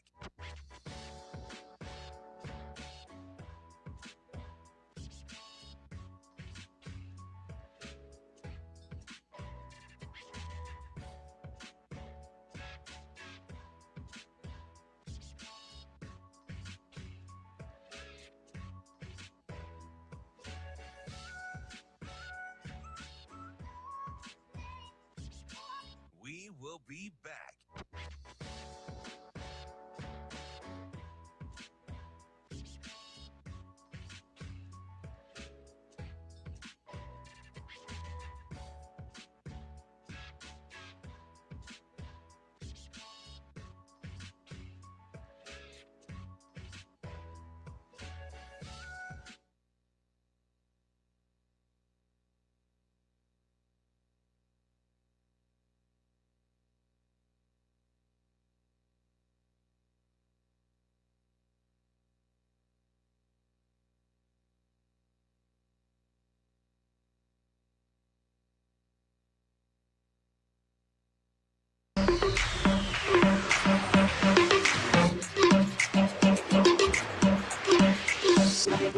You're listening to Hurrdat Sports Radio.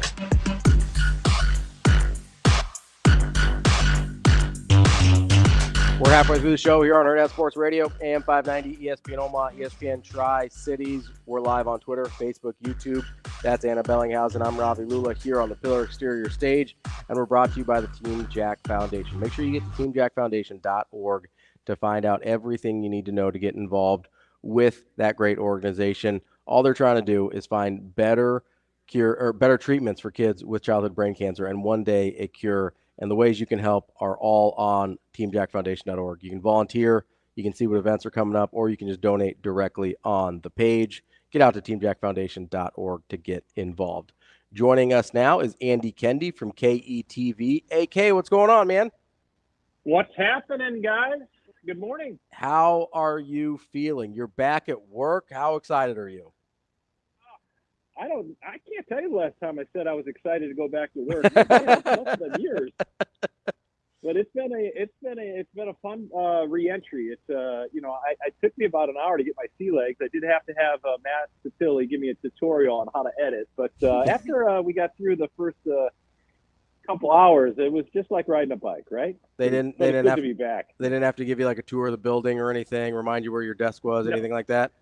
Well, it was weird because they gave me a name tag just in case people didn't know what it was. So, Oh my gosh.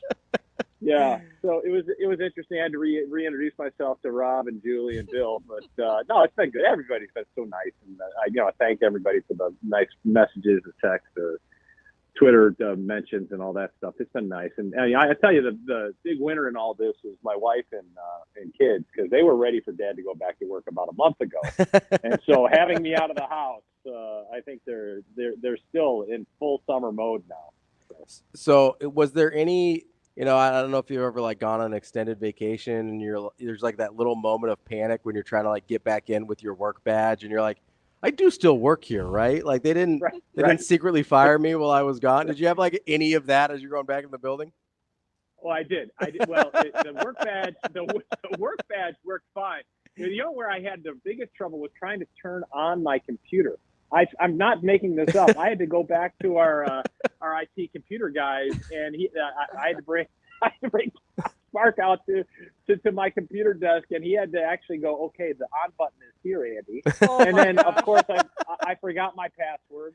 And so, you got to change the passwords like every 10 minutes. So I had no idea. It was a rough reentry for the first hour. But once I got past and signed on my computer, I was like, oh, this is where the show rundowns are and all that stuff. But thankfully, I picked a really nice week to come back. There's very little going on in the sport. This is probably the slowest sports week of the year, right? I mean, it's got to be All-Star close. Game this is like catch your breath time. Yep. Unless you're a media outlet covering the SEC football landscape, this is kind of a catch your breath before the big sprint starts, because Indianapolis did a Huskers speak a week from today down at Lucas Oil, and Big Ten Media Days starts in 6 days. So going to be an interesting event. Lauren Michelson and myself will be going down for us, and we leave on Monday night, so we're there for all the festivities. It's going to be interesting because they've extended it now to 3 days to integrate the new Pac-12 teams that are entering the league. So it'd be going to be a different type of grouping of teams. It's going to be weird seeing UCLA, USC, Washington, and Oregon walking alongside some of the other blue bloods in the Big Ten. But, I think it's time and to turn the page and start a new chapter of the Big Ten Conference. So is Big Ten Media Days going to be your first event that you're covering since you're back? You kind of just taking it easy this week? Yeah. I mean, I'm pretty much chained to the desk this week, and then next week will be a real test to see if I could. You know what else will be a test? It would be a test if I could sleep in a bed, because that's the biggest thing right now. Is because my back has been so bad. I've been sleeping on a couch. Oh. And it's just been easier to get up and down. But with every day, the back gets a little better. And so you don't have much choice when you're staying at one of the fine hotels in the greater Indianapolis area. So that's going to be a big test for me. I'm more worried about that than covering Big Ten Media Days. How I'm going to get good rest. Right? You mean you didn't spring for the suite that has the couch in it too? Yeah, or pull-out bed. No, I'll tell you, the prices for hotels, and anybody who's been looking down in Indianapolis, try to stay downtown, ridiculous. So luckily we were part of the media contingent. But I'll tell you, the biggest change, and maybe it's just growing old, is how klutzy I've become. I've dropped things. I spill my, Diet Cokes. I can't tell you how many times I've spilled my drink in the last 2 months. Yesterday, I had kind of tripped down the stairs. You ever do that where you get down to the last couple steps? Oh, and yeah. think you're done with the steps? Yep. I did that yesterday, and I did not stick the landing. I thought I was on solid ground, and I was on step one, and I tripped, and my drag foot totally hyperextended. I am a mess right now. Oh, so no. I'm just lucky to get through the day. So I mean, I do think let's blame it on the back issue and not getting old, because I do think that does affect the whole nervous system there. So it might take you a minute to kind of regain some of that coordination. You're not the athlete right now that you once were. I am definitely pointing the finger elsewhere, not the thumb. So. Yeah, if you can blame it on anything besides aging, I think you have to, right? Yeah, no question. We're gonna hold off this aging thing for as long as we can. I felt bad a little bit yesterday, Andy, because we did a golf tournament thing for we were invited by somebody we work with, and I'm like, and we're in the cart, right? So it's not like we're walking 18. By the end, it's like, man, I'm really tired. I'm kind of exhausted. I don't. Well, how many swings did you take? That's the problem, right? Is I'm very bad at golf. So even with the cart, there's quite a bit of walking to find the ball, and then there's a lot of swings. So that is a factor. That you're not wrong. Well, plus, you don't want to lose balls, so you're searching everywhere. And then once you're over there, you might as well search for extra balls just in case to kind of supplement what you have. So you're doing a lot of walking, and I'll tell you the other bummer about my hiatus is I missed Pinnacle Bank Media Days for golf last week. Well, so that was a huge bummer.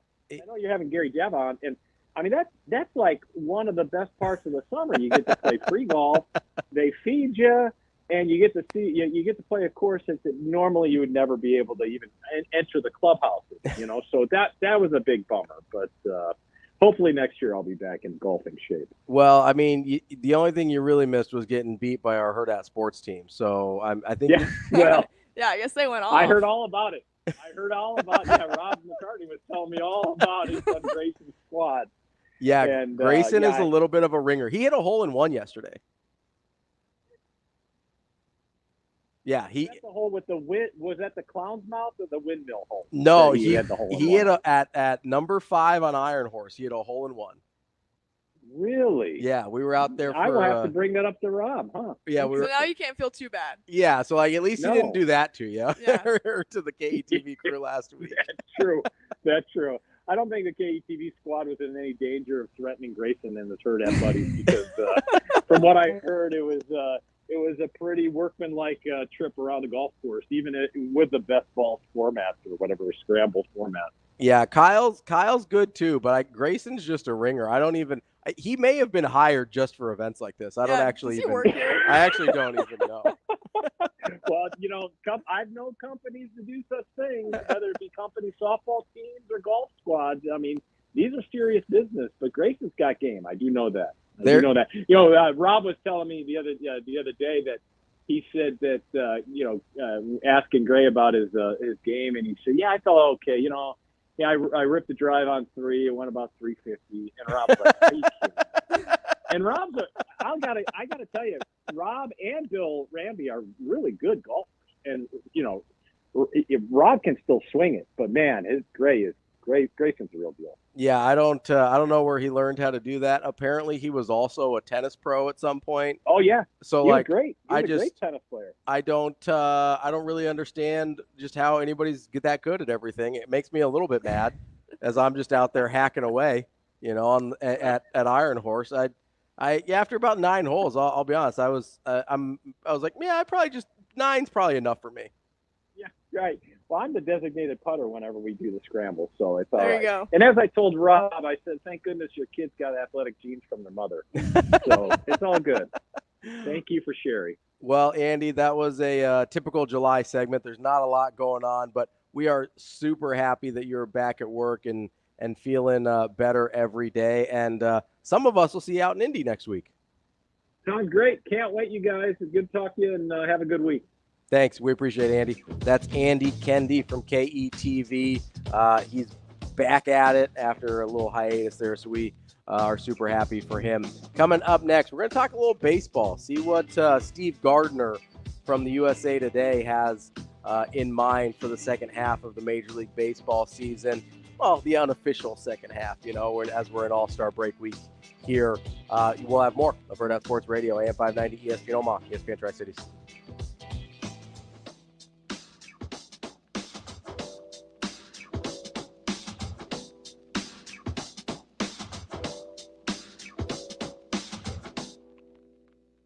We will be back.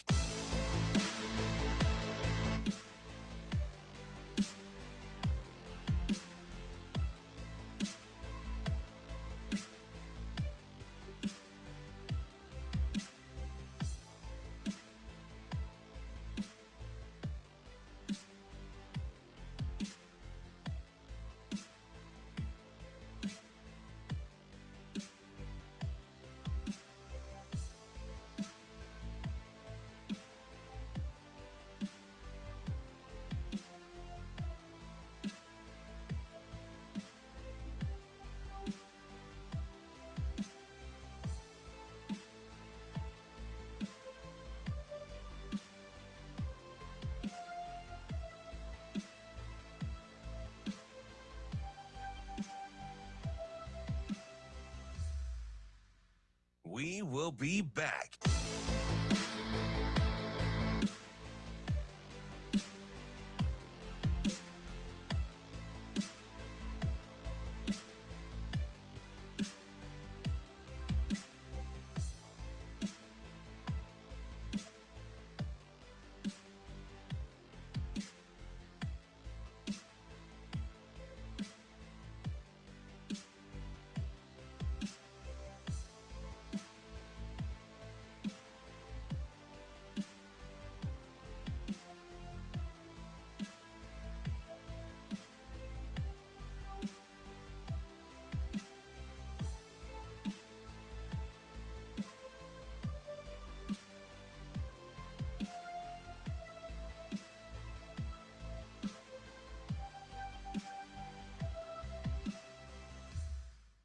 will be back.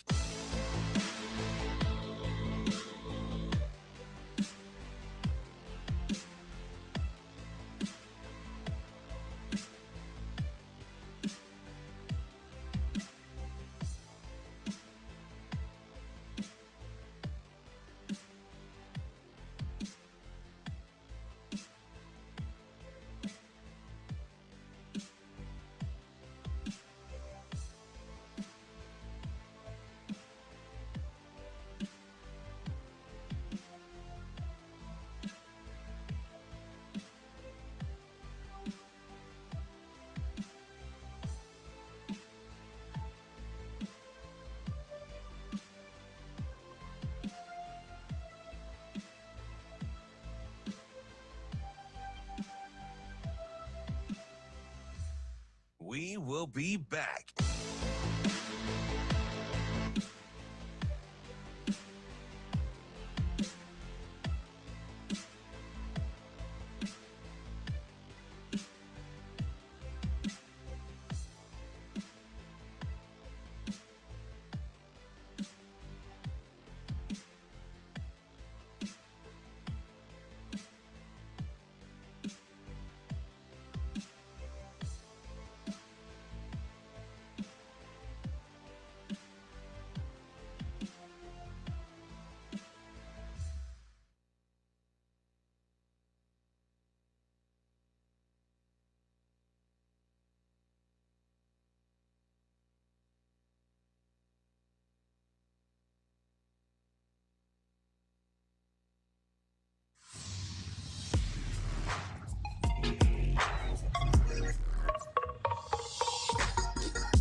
You're listening to Hurrdat Sports Radio. Here's the Yankees' Juan Soto. First pitch. He sends this one up the middle. It's going to get through into center field. It will score Simeon. It will score Juan. Soto digs for second. He's in there with a double as he takes advantage. But Teoscar Hernandez not getting that ball in very quickly. He goes into second base. He drives in two, and it's 3-2 now, National League. Wrapping up hour number 2 here on Hurrdat Sports Radio, AM 590, ESPN Omaha, ESPN Tri-Cities. We're live on Twitter, Facebook, YouTube as well. It's Anna Bellinghausen. I'm Ravi Lulla on the Pillar Exterior stage. We are joined now by Steve Gardner. He's a baseball writer for USA Today. What's up, Steve? Hey, Ravi. How are you doing? We're doing great this morning. How are you doing on your little couple-day break from regular season baseball? How are you feeling your time? Well, there's a lot of baseball prep to get ready for the second half, and we're looking at the playoff races. We're looking at the trade deadline coming up. Still lots of stuff to get ready for and psyched for in the second half of the season. Ooh, so you're speaking my language with trade deadline here. What is kind of the most interesting potential storyline that you're kind of keeping an eye on, whether it's somebody maybe being an unexpected buyer, unexpected seller, a player you think might move? Like, what's some of the juice you're starting to maybe keep an eye on for the trade deadline? Well, I think it's as always, it's pitching that is the main focus at the trade deadline. And, a couple of all-stars who were at the game last night could potentially be traded. I know, because we sports writers don't have a whole lot of game stuff to talk about, and we can throw rumors around all the time. That's perfect all-star break fodder. But Garrett Crochet and Mason Miller both were very impressive last night, throw the ball very hard, and both play for two very bad teams. And, the Oakland A's could kind of, refocus their future by trading Miller to a contender. Anybody would love to have a guy coming out of the bullpen that throws 100-plus miles per hour. And Crochet, same sort of thing, throws really hard, is having a fantastic season for the lowly Chicago White Sox. And, that could be a kickstart for a rebuild perhaps for Chicago. So those guys, I think, are probably the most desirable trade candidates. There were some rumors about Tarek Skubal of the Detroit Tigers, and Detroit may make him available, or it's probably more teams would love to have him than it is the Tigers would make him available. But I think that's really the main story. Who gets pitching because everybody needs pitching. So, Steve, let me ask you, out of the teams that are currently either leading their divisions or in places to win a wild card, who needs the most help? Like, who are you looking at and say they have to do something in order to maintain their spot in the playoffs? I think one of the teams that fits that bill, maybe more than any other, is one that doesn't need pitching, and that's the Seattle Mariners. They had a 10-game lead at one point early on in the first half, and that's been whittled down to one game at the break. The Houston Astros are nipping at their heels, and Seattle has maybe one of the best starting rotations in all of baseball, but just lacking in offense.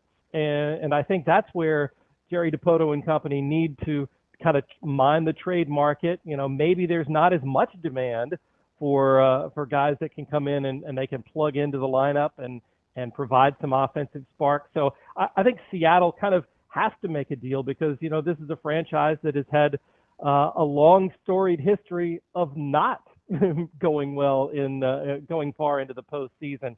So, I think they would probably be at the top of my list. Who's the best potential bat that you think might be available to a team like Seattle? Well, I thought at one point, just a few weeks ago before the New York Mets got on the role that they were on, is that Pete Alonso was the slam dunk best bat that could be available. Now, I don't know. It's hard to say who could be available. You'd look at perhaps the Chicago Cubs, sitting in last place in the National League Central. Would they make Cody Bellinger available? If so, I think he would be a fantastic fit, for Seattle because they have outfield, pretty well covered with Julio Rodriguez there in center field, but Bellinger plays a pretty mean first base, and that's certainly an area of need for Seattle. So let me ask you about my Boston Red Sox here because, I'm biased, obviously. They all of a sudden are playing pretty good baseball. I think they're 18-7 in their last 25, which I think is best in baseball over that stretch. Did something click? Did something change? Like, what have you seen from them where they've been able to kind of go on this run? Or is it just kind of one of those, like, if you pick any stretch in a baseball season, somebody will look good that probably isn't very good?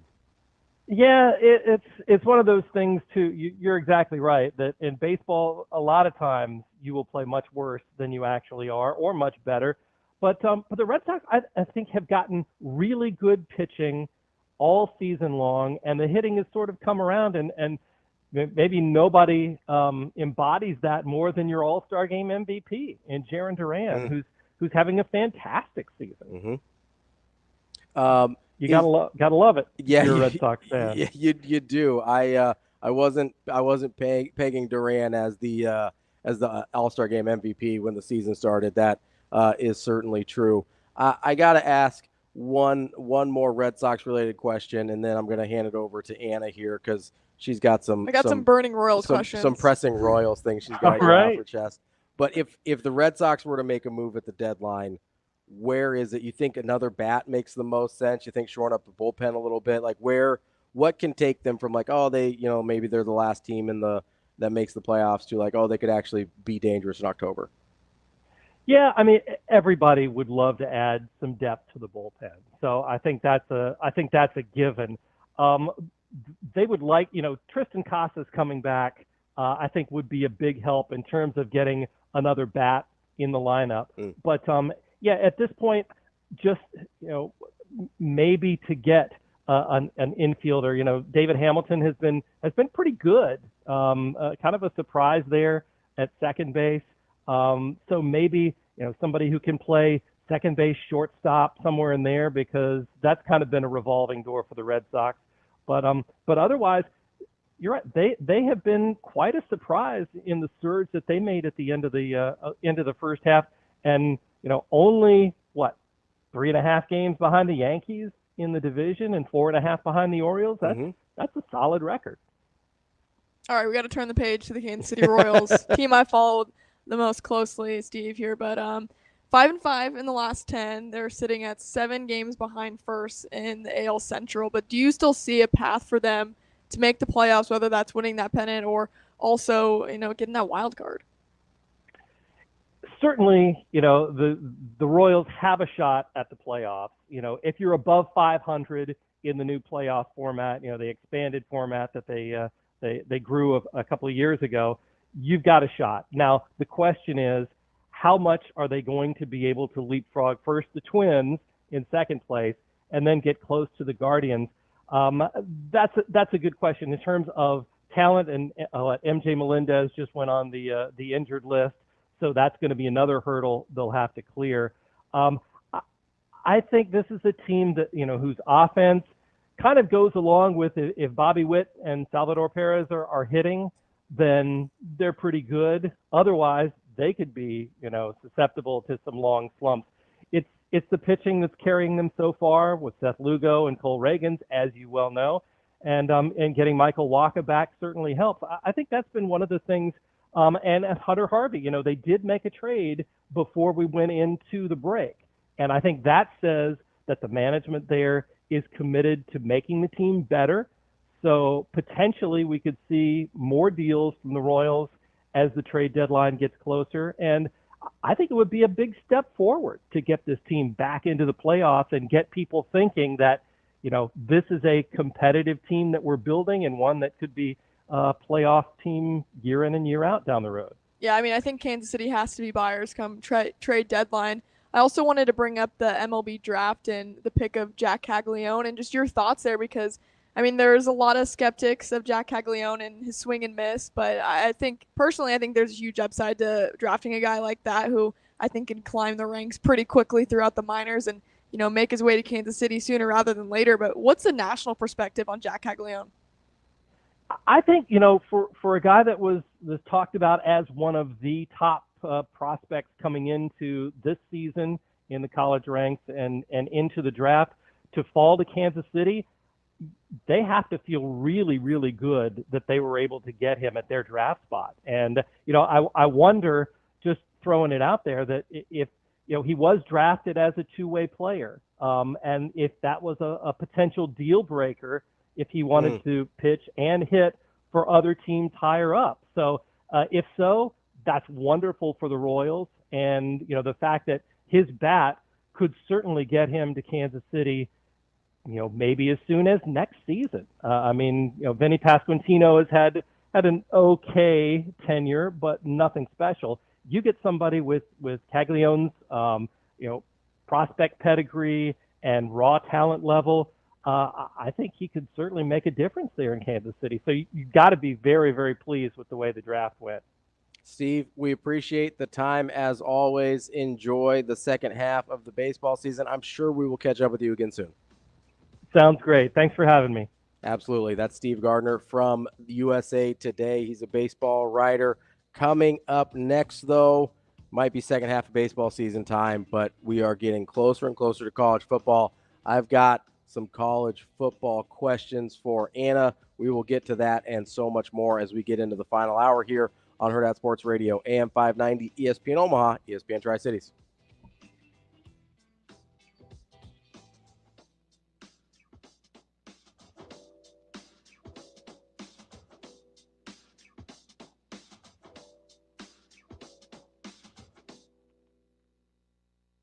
We will be back.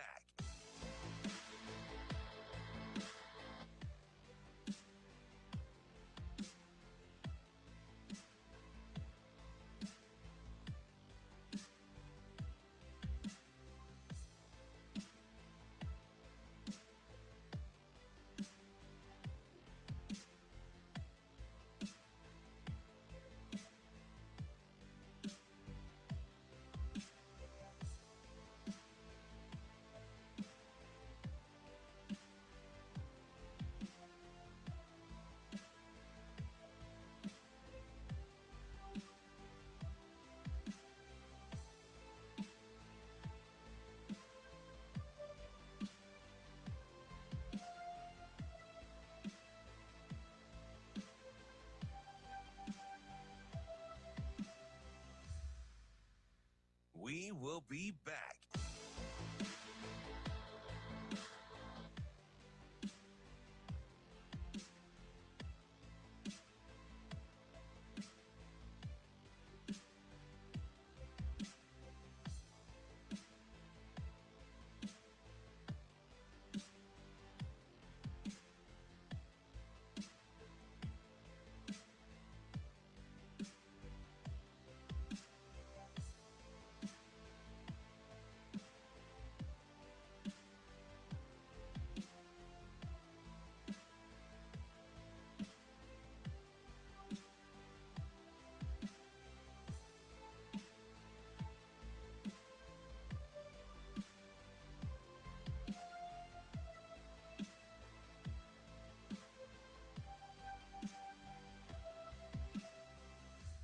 We will be back.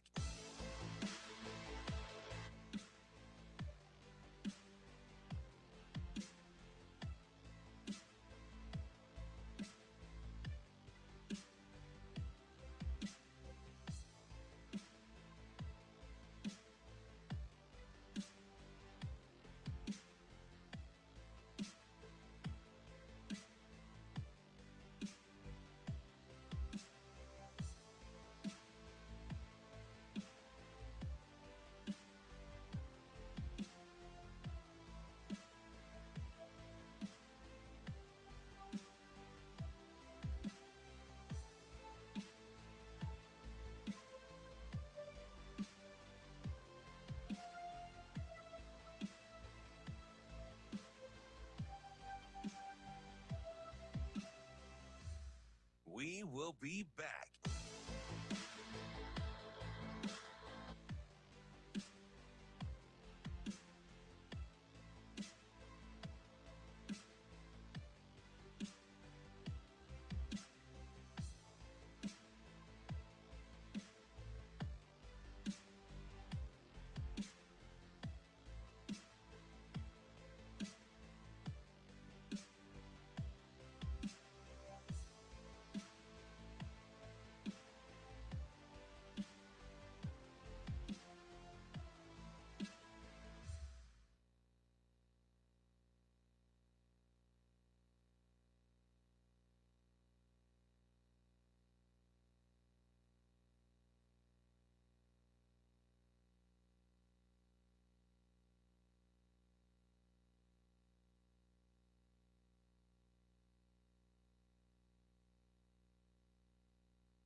You're listening to Hurrdat Sports Radio.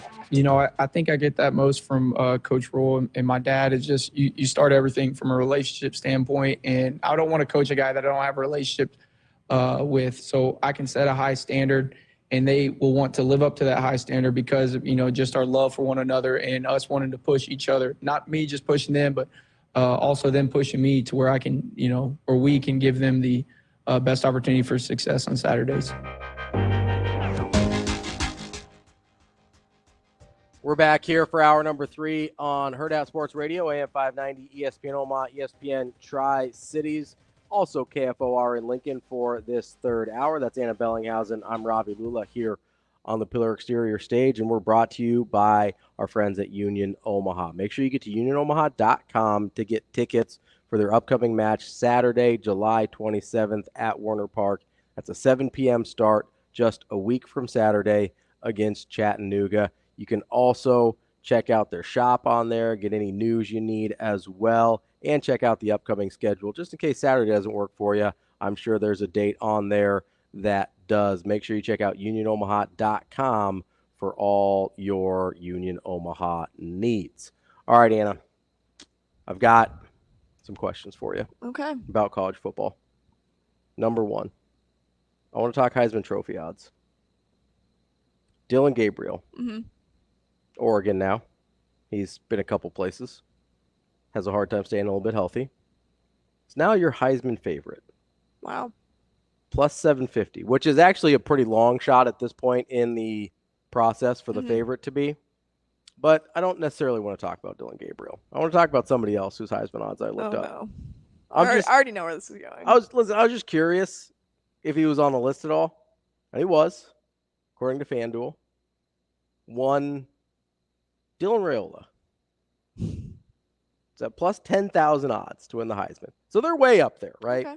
He's in the category. He's in the same neighborhood as like Trevor Etienne. He's in the same neighborhood as Dante Moore, who's going to be Dillon Gabriel's backup, ironically enough, at Oregon. Alex Orji, who we think is going to be the starter at Michigan, but nobody's sure.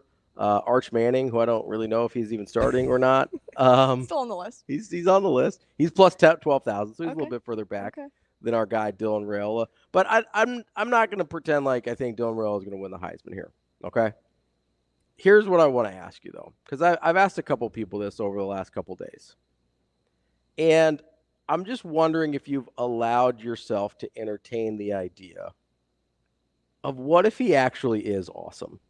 What if he actually is, like, have you allowed yourself to go to that place? Because I know a lot of Husker fans are, like, very pessimistic. They're like, oh, we can't have nice things. I heard it last week when Evan Cooper resigned, or a week and a half ago at this point, whatever it was. And they're like, oh, see, we can't have nice things. Everything's going great. And then, it all hits the fan and it's all terrible. I haven't heard a lot of people talk about the idea that, like, what if he just is who he's supposed to be, right? Like, instead of being – oh, watch, we'll get the 1 5-star that's not any good, or, this is Nebraska, we'll screw it up somehow. Bubba Starling. Yeah, whatever. Yeah, he's going to go play baseball, whatever, right? And then we just sit there and be like, oh, man, I hope he doesn't get injured or whatever, right? Have you allowed yourself to just think, like, what if he just is who he's supposed to be and he's awesome?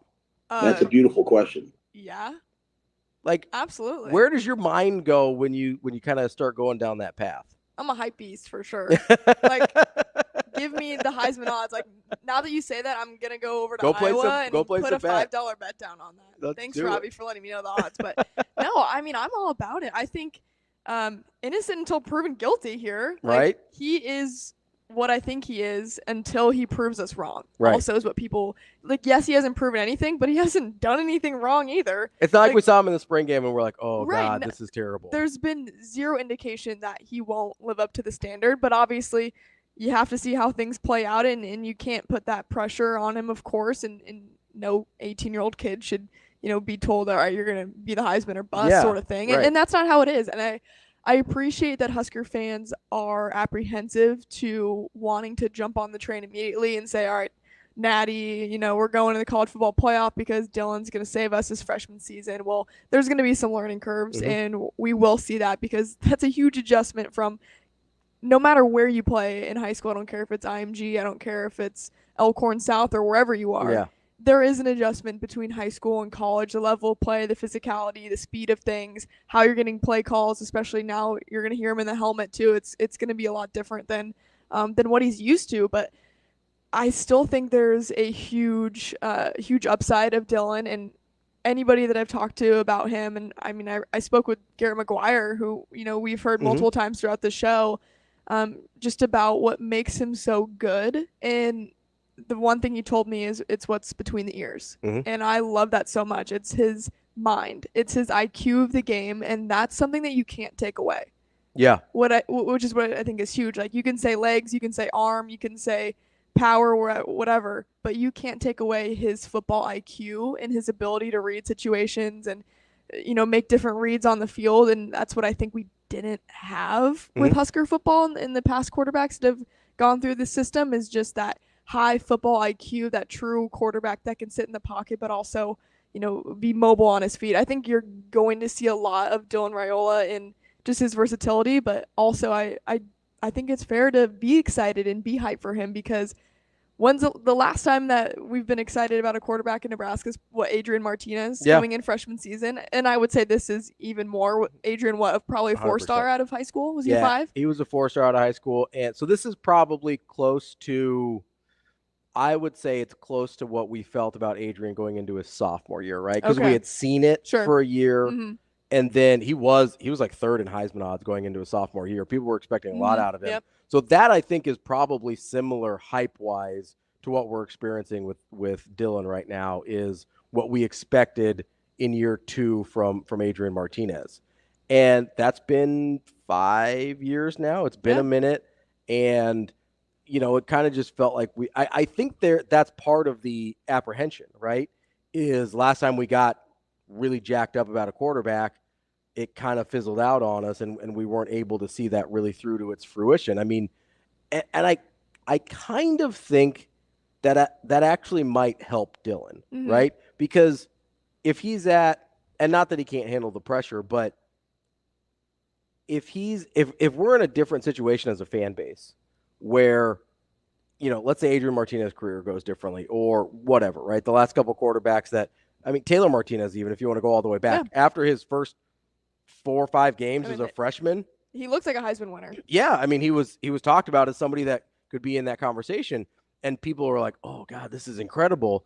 And then he never matched that again, right? He had moments, but he never had a stretch of his career that was that again.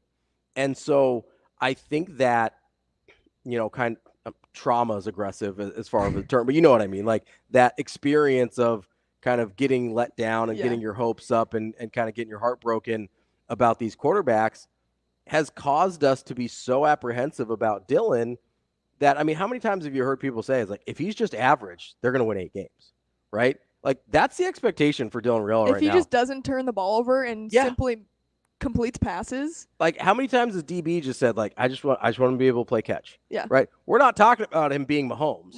We're talking about him just being a functional Division I quarterback, right?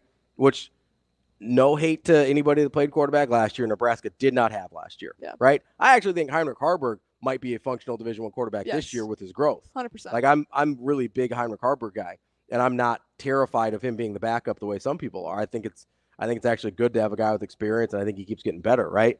But how many times have you just heard, like, oh, he's just got to play catch. You just got to have functional quarterback play. Just has to be average, and they win 8 games. Like, that's the easiest spot in the world if you're Dylan Raiola to – I'm sure it's probably one of the few times that his expectations for himself and his coaching staff's expectations for themselves are probably higher than they are publicly. And that's super rare for a 5-star quarterback coming. I mean, look at Arch Manning, right? Like, he's not even the starter, and people's expectations are higher for him than I think Nebraska fans' expectations are for Dylan. It's kind of wild. I know, because, I mean, you talk expectations. Imagine Dylan in this situation at Georgia where, they're used to being a national championship contender every single year. And now you go to a place where it's obviously in the middle of a rebuild. It's like, hey, let's get to a bowl game. Right, and he realizes, I think, the expectations are lower here. Obviously, that's not everything that went into that decision, but I still think that's a huge, weight off of his shoulder. Yes, there is a ton of pressure with being a quarterback in the state of Nebraska just because, this is everything in Nebraska, right? But it's everything everywhere, too, in the SEC. Anywhere you go, football is it in America. So I think he sees the pressure maybe is a little bit less, and again, with the fans' apprehension to quarterback play, because I think Husker fans, I mean, to put it bluntly, are just used to inconsistent quarterbacks. Yeah. And that's just kind of been the standard. Even the good ones in the past have been inconsistent. Exactly. Yeah. I mean, you mentioned Taylor Martinez. He still had issues with turnovers and fumbles and injuries, turf toe. Is that what it is? Turf toe. Turf toe. Yeah. I remember that. Turf also. Toe turf. I mean, it's turf in the toe. Hey, it won't be a problem for much longer. They're getting grass. Yeah. I'm just kidding. Turf toe is not related to artificial Not turf. related. Yeah. Still can get it. But I think there was an inconsistency at quarterback that fans kind of just dealt with and got used to. So, I mean, you bring in Dylan Raiola, 5-star QB with all these expectations, and even if he is average, I think that's better than some of the other options that have been in the past 5 years. But again, he's still got to see the play. No one can say Heisman or bust for any year of his career at Nebraska. But I think ultimately that is the goal for him to be in contention for the Heisman race. I don't think that's a broad or bold statement to make about Dylan. I think there's going to be some ups and downs, right? He's a freshman. It's not going to be perfect. But what I think you're going to see is really high upside.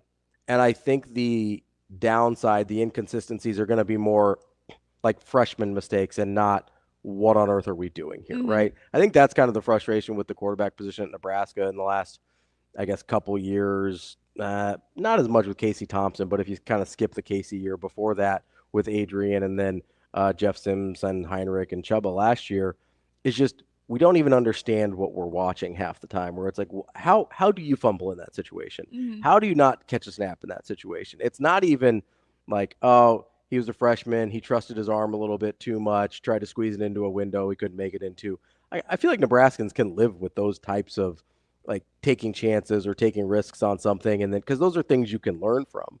When you're sitting there and you can't figure out, hey, it's third down against Michigan, and if we get this first down or just don't turn it over, we're winning this game, and then you fumble somehow, that to me is the stuff where we're just like, how does this even happen, right? So if you just even eliminate the stuff that doesn't even make sense, then you're in a spot where it's like, yeah, you can still have some leeway to make mistakes and to take risks and to have your kind of freshman learning moments and mistakes and still be in a place where Nebraska is in a dramatically better position at quarterback than they have been in the last. I mean, it's not like Tommy Armstrong was super consistent either. I mean, we love Tommy and he's doing great stuff with the Beef, winning, back-to-back titles there, but he had some inconsistencies too, both with injuries and actual play on the field too. You're going back 12 years of kind of inconsistent quarterback play. If you want to go all the way back to guess longer than that, because before Taylor Martinez, you had a couple rough years too. So yeah, I mean, who is the last elite great quarterback in Nebraska history? Elite's aggressive. The last quarterback I felt good about was Joe Gans, I think, on a consistent basis. You wouldn't say elite though. No. Who is the last elite Nebraska quarterback? Probably Eric Crouch. Yeah. Now, Zach Taylor did win Big 12 Offensive Player of the Year. I would have a hard time calling him elite, but like the numbers and accolades would lend themselves to that. So I don't want to disparage Zach Taylor at all here. Shout out to, Cincinnati Bengals head coach Zach Taylor. There you go, yeah. But he's doing all right. He's doing all right. He's got a pretty good quarterback in his own right if he can keep him on the field. But yeah, Zach it's been Gans was 07, 08. I have a Joe Gans signed football. I love Joe Gans. That was my first autograph ever. I was a huge Joe Gans guy. I thought he should have. Great name. Incredible name. I thought he should have played over Sam Keller when they brought Sam Keller in from Arizona State. I was just a big Joe Gans guy for no apparent reason. I had no reason to be. But he was probably the last quarterback that I felt consistently good about at Nebraska. And that's at least 15 years ago. That's too long to not have a quarterback that you. I know. I'm trying to think back of. Like there was, because you had Taylor started in 2010, I think. Taylor. So you had 4 or 5 games in 2010 where you felt okay. And then it was up and down the rest of the Taylor Martinez experience. And then you go Tommy Armstrong, which he had some injuries and had some. Nick Baugh used to always call him the Tommy Armstrong YOLO balls, right? Where he would kind of just toss it down there. Yeah. It was kind of except for he didn't have Trey Palmer. Yeah, Westerkamp. Yeah. So, Westerkamp's down there somewhere, right? And so, you had that, and that was always kind of living on the edge with Tommy there. And then you go right into Adrian, I think, right after that. And you had a one really good year with Adrian as a freshman, and then after that, it was where's the guy that we saw as a freshman? So you had 3 years of just waiting for this guy to be who he looked like he could be as a freshman, and you never got there. That's the list. That's that's the whole list of quarterbacks that started full time. Not throwing Ron Kellogg and stuff in there, right? But that's the full list of everybody that started full time since Joe Gans. I think. I don't think I'm missing anybody. You had Zach Lee, which we're not even gonna talk about. That's not necessary, right? You had that. Zach who? Exactly, Bo. You had that 09 team. I think Zach Lee was the starting quarterback there, which was just one of the worst offensive. That was an Iowa offense. Sue, though, so. Yeah, but you had Ndamukong Suh, who was just hey, we'll take care of everything on this side of the ball. But it's been, and in the moment, I don't know that anybody besides me felt that good about Joe Gans. Like, I liked Joe You're Gans. the biggest Joe Gans fan in the world. Yeah, I was just if Joe Gans had no fans, he'd be dead. Yeah, like I was just standing for Joe Gans out there. And like I think it's probably, I mean, you're talking a minimum 15 years and that's over the course of 4 different head coaches now. Callahan, Pelini, Frost, Riley. No, it's 5 head coaches now. Yeah, I mean, that's also the issue. Yeah. You can talk quarterbacks all you want, but if you don't have a consistent coach, then. Well, and Sip was talking about it yesterday, right? When you start getting that revolving door of coaches going on, you're kind of asking for mediocrity. They've weirdly had a lot of consistency at quarterback in the sense that they've had 3 guys in that time span basically be 3 to 4 year starters, 3.5 year starters at least. And that hasn't weirdly helped that much, which is pretty unusual if you think about it. For a guy to start that long and no one feel that good about it. Like, when I can't think of any other situations where that's, I mean, I remember one at Florida State back in like 2001, but that's about, like, Chris Ricks at Florida State started for 4 years, and he actually had a very similar career to Adrian Martinez, right? Where really, really good as a freshman. I think he won freshman ACC Freshman of the Year, and then he just never got any better, right? And whether that's injuries, and, you know, Adrian kind of had some issues with injuries and what was going on around him, but you're kind of just sitting there and you go, you know, you're a Nebraska fan, you're like, okay, hey, we're going to have 3-4 years of a guy and not ever feel that good about it. That's a super strange place to be as a fan base. And I just don't even know, like, I don't even know until they see, whether it's Dylan Raiola or whoever, kind of break that trend. Like, I don't even know how you get people out of that mindset. It's such a weird place to be. What's Sanders on that list? Who? Shedeur? Let's see here. On the Heisman. On the Heisman list. He is plus 4,000. Okay, yeah, so he's got a hell of a lot of expectations of him this year. Does, and a lot. So that kind of reminds me. So NCAA football came out this week, right? And Travis Hunter got a little preview copy of it, which I think Travis Hunter's on this list too. Yeah, he's plus 6,000. But somebody's asking Travis Hunter on live as he's playing this game. He goes, "Hey, is the offensive line play for Colorado accurate?" And he goes, "Yeah." I think he said, "Yeah, they're trash," or "Yeah, it's trash." And so I don't know if he was just trolling the guy he was playing with or whatever. But if that doesn't get fixed, plus 4,000 for Shedeur Sanders is way too low. Yeah, it's not going to work. I don't think that's going to work at all. And also, I don't think Shedeur is going to win on like a 5-7 team. I don't think he's winning the Heisman. And I don't know that Colorado is going to be that much better than about 5-7 this year. I think it'll be interesting to see the difference between Colorado and Nebraska's record come the end of the year. Because I think this will answer a lot of people's questions that everyone wanted to ask last year of transfer portal or bust for Sanders versus doing it from development ground up with Matt Rule. Yeah, the quick fix versus the slow build. Yeah, the quick versus the slower build. So I think this will be not a tell-all year, because I think you got to give coaches like 3 to 4 years to really see what they're building. But I think it'll say a lot. Yeah, it'll be interesting, because I remember last year when, after Nebraska lost to Colorado, people kind of freaking out a little bit. It's like, hey, Colorado was like the worst team in Power 5 football before Deion took over, and now they're beating Nebraska. And like, why? Excuse us, Coach Prime. We should be saying Coach Prime. Never. And only sarcastically, if I ever use it. My man. And how, you know, like, well, why can't Nebraska do it fast? And why didn't we get the guy that can do a fast build and whatever? And then at the end of the year, Nebraska has a better record than Colorado.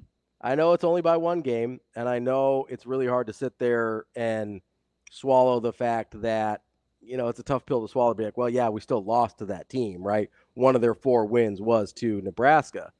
But I don't know. There's not a snowflake's chance in hell that I'd rather be in Colorado shoes than Nebraska's right now.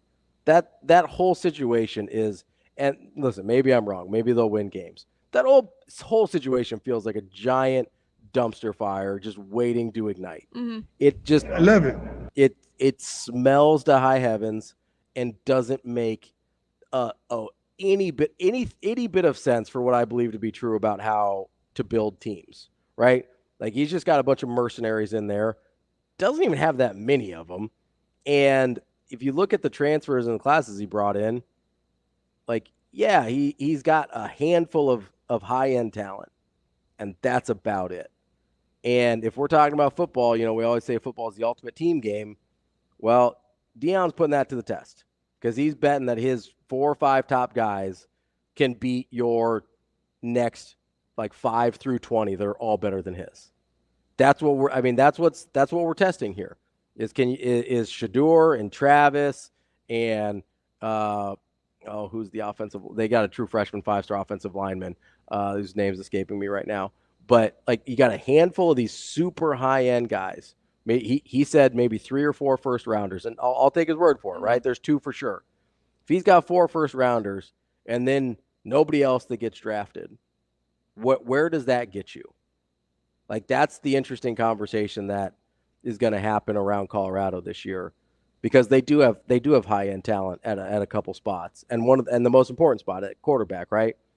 What do you do if the offensive line is as bad as it looks like on NCAA football? What if it's as bad as Travis Hunter thinks it is? Right? That's the part where you go, hey, yeah, I'll take my chances with Matt Rule over whatever it looks like at Colorado when Deion doesn't have any more kids to play quarterback. It is what it is. Yeah. That's the $1 million question. Ravi is a hater for sure. Oh, I do not like Deion Sanders even a little bit. I wonder what Colorado radio shows say about Nebraska. They probably just wish they could be us. They just they hate us because they ain't us. If I had to guess, no, it would be interesting, but I also am interested to see if Deion can win any games with anyone who's not related to him starting at quarterback, because he hasn't yet. I mean, we'll find out in September. That's true. Under the lights at Memorial. That's the truth of the matter. That's the truth of the matter. Coming up next, we're going to talk to Gary Java. He's the sales manager for the Pinnacle Bank Championship. We are getting closer and closer to that wonderful week in August. That's Anna Bellinghausen. I'm Ravi Lulla. We'll have more Hurrdat Sports Radio coming up next.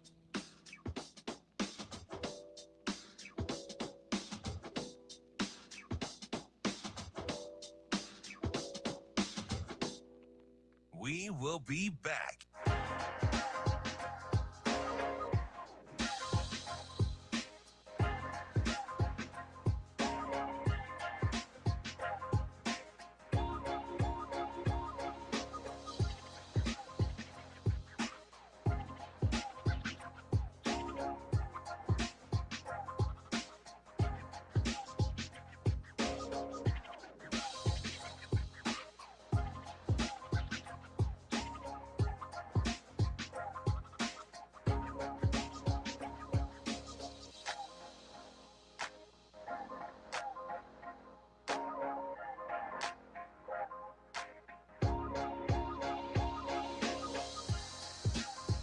We will be back.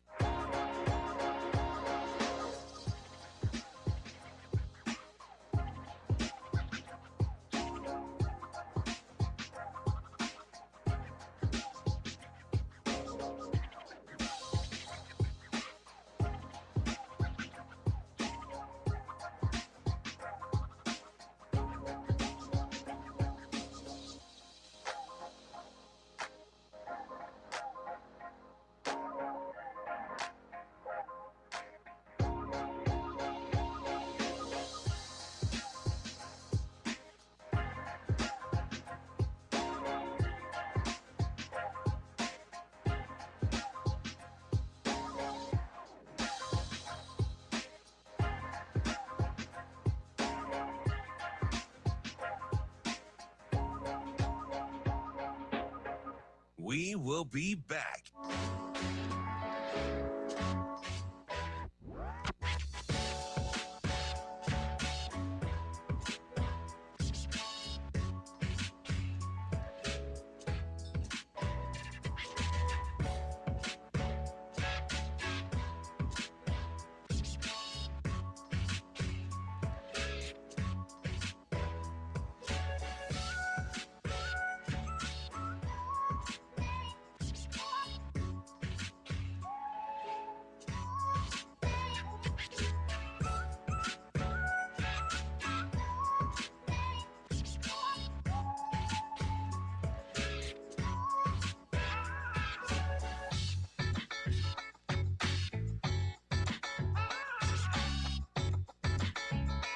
We will be back.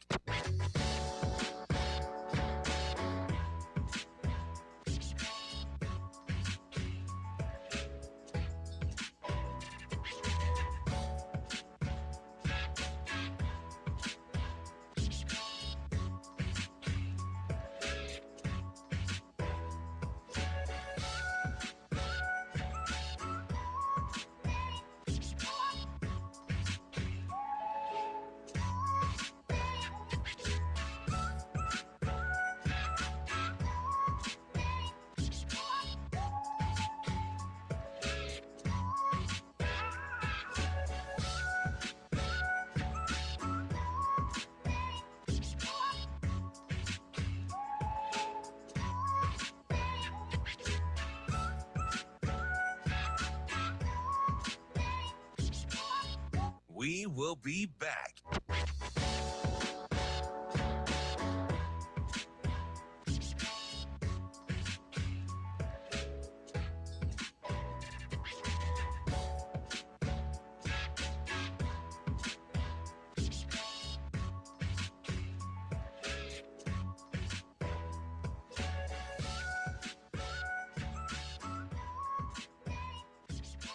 We will be back.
You're listening to Hurrdat Sports Radio.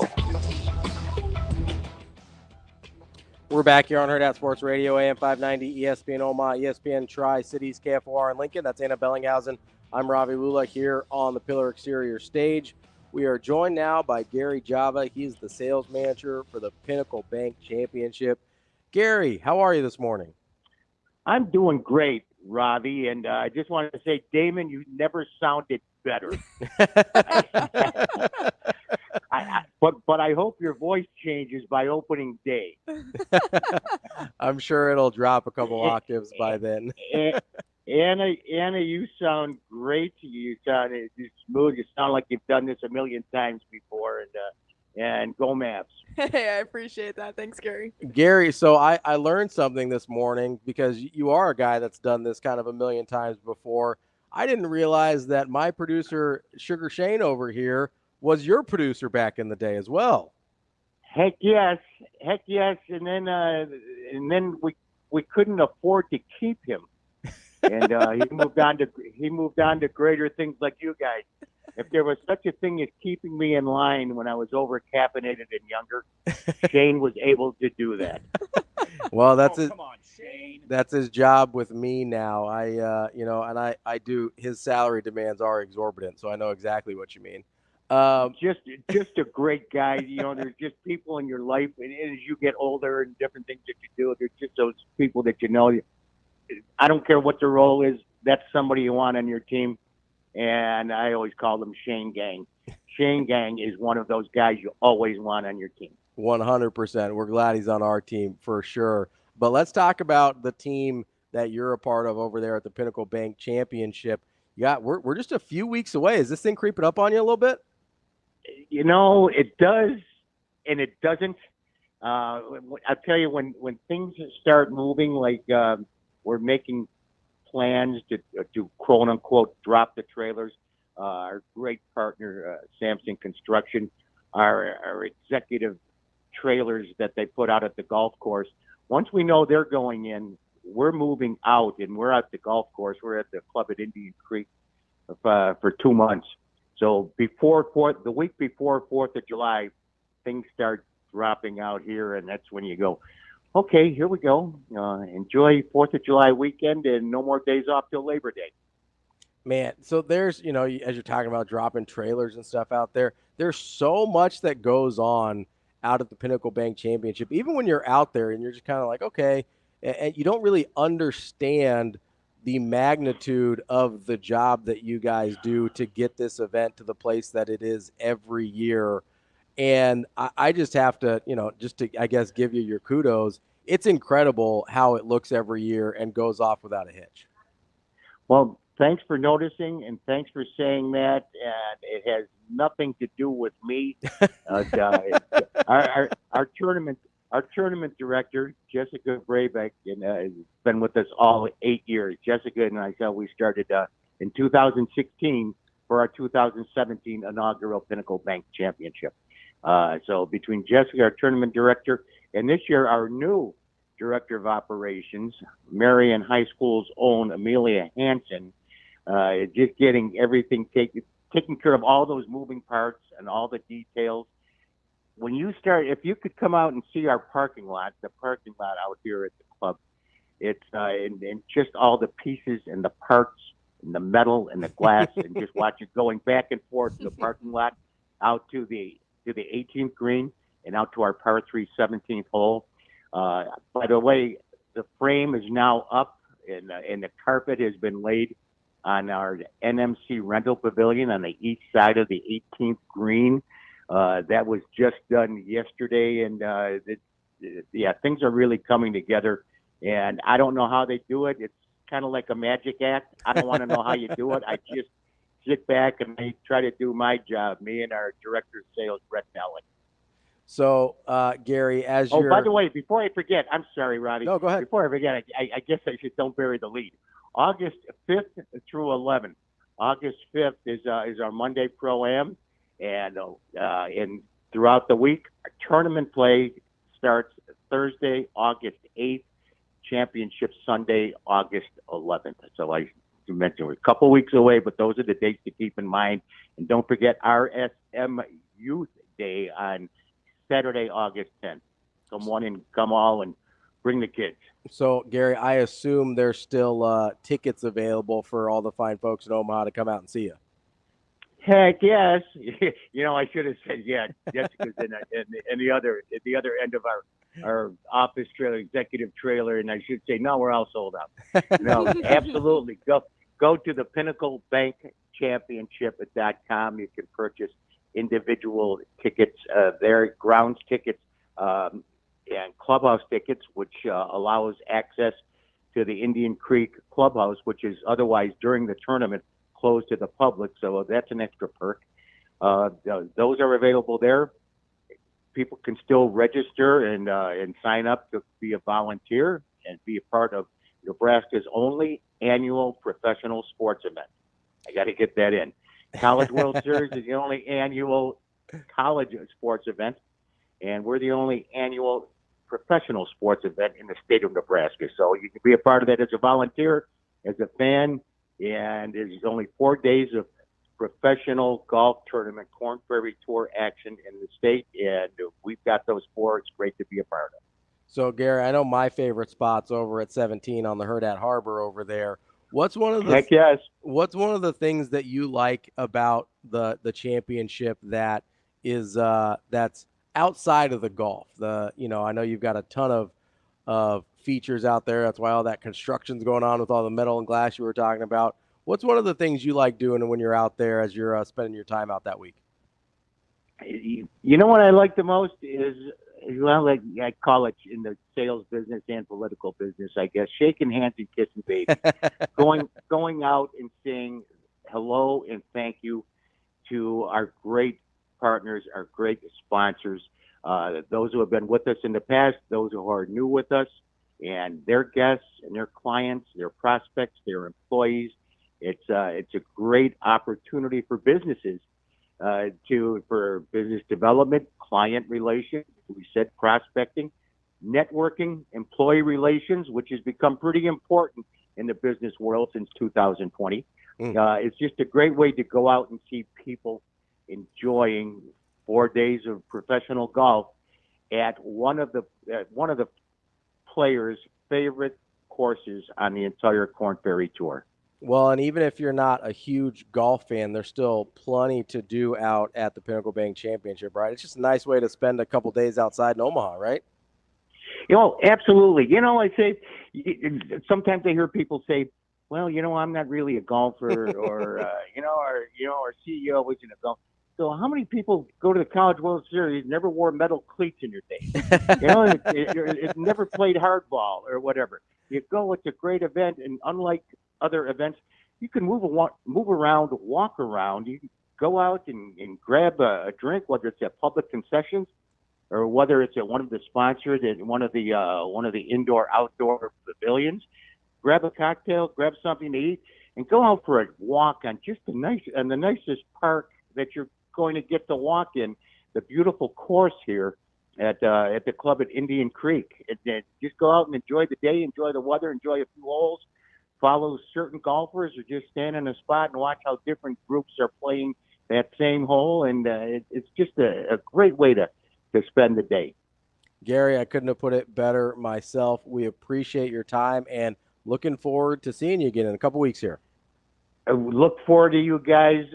Anna, keep it up. Ravi, I'm happy for you and proud of you. You've come a long way since the last time we spoke out at the Pinnacle Bank Championship last year. August 5th through 11th at the club at Indian Creek. Gary, thank you so much. We'll talk to you soon. Thank you, guys. That's Gary Java. He's the sales manager for the Pinnacle Bank Championship. We will be out there all week. It's going to be good. I'm excited. I'm excited. And not only is it fun for the adults, it's also fun for the kids, too. Bring the whole family. But also, if you want to leave the kids at home, you can have a time out on the golf course, too. There is, I believe I was told, I believe Jessica told me they were bringing these back. There's boozy snow cones out there. Wow. So if you want to maybe fun have for everyone. Maybe you want to have grandma and grandpa, take care of the kids for a second. Just come out, hang out, get some boozy snow cones, have a good time. Come hang out with us at the Hurrdat Harbor. Gotta get tickets though. Get tickets for Hurrdat Harbor. Get your tickets. But it'll be a good time out there. All right, coming up next, we will wrap up the show. We'll see if DB can join us. If not, we've got plenty to talk about here still on Hurrdat Sports Radio.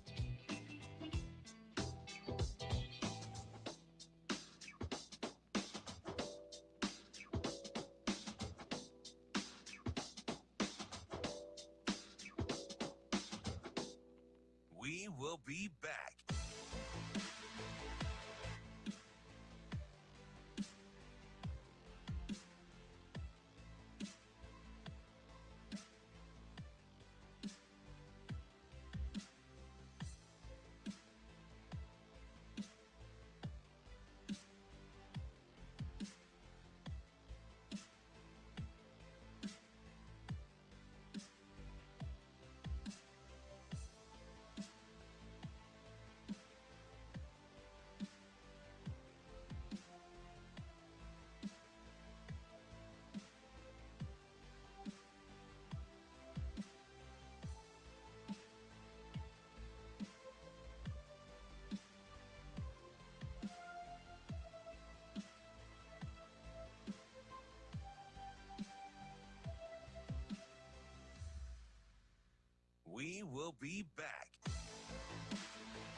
You're listening to Hurrdat Sports Radio. Wrapping up the show here on Hurrdat Sports Radio, AM 590, ESPN Omaha, ESPN Tri-Cities, KFOR in Lincoln. That's Anna Bellinghausen. I'm Ravi Lulla, and we're brought to you by our friends at Durkin Designs. Durkin Designs has you covered no matter what your needs are for your yard. Paver patios, retaining walls, water and fire features, lighting, even if it's just cleanup or maintenance, they've got you covered. Give them a call, 402-779-4444. That's 402-779-4444. I know after all the storms and stuff, I need some cleanup and maintenance for sure. I'm sure you are in a similar boat as I am. Make sure you give Durkin's Designs a call. Joining us now is our friend, my co-host, our co-worker, DB. What's up? Hey, how are you fine people doing it? I'm in my, this natural element, so you may hear the occasional whistle or a random bird. It's not piped in like the Masters. It's like we're just out. We're out here doing football. We're just out here doing it. How's the passing league going? That's good. We've got a little trio going. So Prep is here and Millard North is as well. So we're letting our younger units get some work right now. But this is, for me, this is like vacation, even though I'm only about 12 minutes from you guys. How are my young Mustangs looking? It's a work in progress. You know, they got good numbers, but I mean, learning to get in 2-point wide receiver stances and get out of the gun and do some of these things, it's a whole new thing for them. But you know, they got a lot of talent, so they'll be just fine. Yeah, it's a little bit of I mean, you're basically talking about the transition from like Solich to Callahan, right? Like that's kind of what's happening there. Yeah, like what Georgia Tech did in essence, right? Going from Paul Johnson to spread and a lot of 2x3x. So not easy. It takes a little time, but I know in your guys you trust. Yeah, that's right. You know, it's Millard North guys. Their word is their bond. You know this. So DB, I wanted to Ann and I were talking about Nebraska football quarterbacks a little bit here, just because, you know, if you weren't aware, Dylan Rolo's plus 10,000 odds to win the Heisman, in case you were wondering. My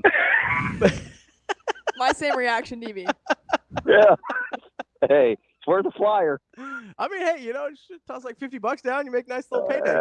That's an excellent return on investment right there. ROIs are important. That's right. Very low risk, very high reward. That's what I'm talking about. But so we kind of got talking about how I feel like Nebraska fans have a little bit of PTSD with quarterbacks, and that's kind of why, you know, we've said it a million times between you and me, where it's like, hey, if he can just be average, they're going to be fine.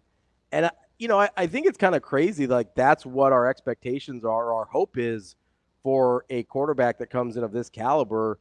I feel like it's because of what we've seen. And we kind of landed on Nebraska hasn't had a quarterback they felt really good about for a whole season since, like, maybe Joe Gans at the latest and Zach Taylor at the earliest. I don't know. So yes and no. I get the PTSD from can't have nice things over a long period of time, because we saw two first-year quarterbacks really hit the ground running, and that was both Martinez, Taylor, and Adrian. And the scary thing about that, that's also a good thing, is Dylan has the most upside of the two.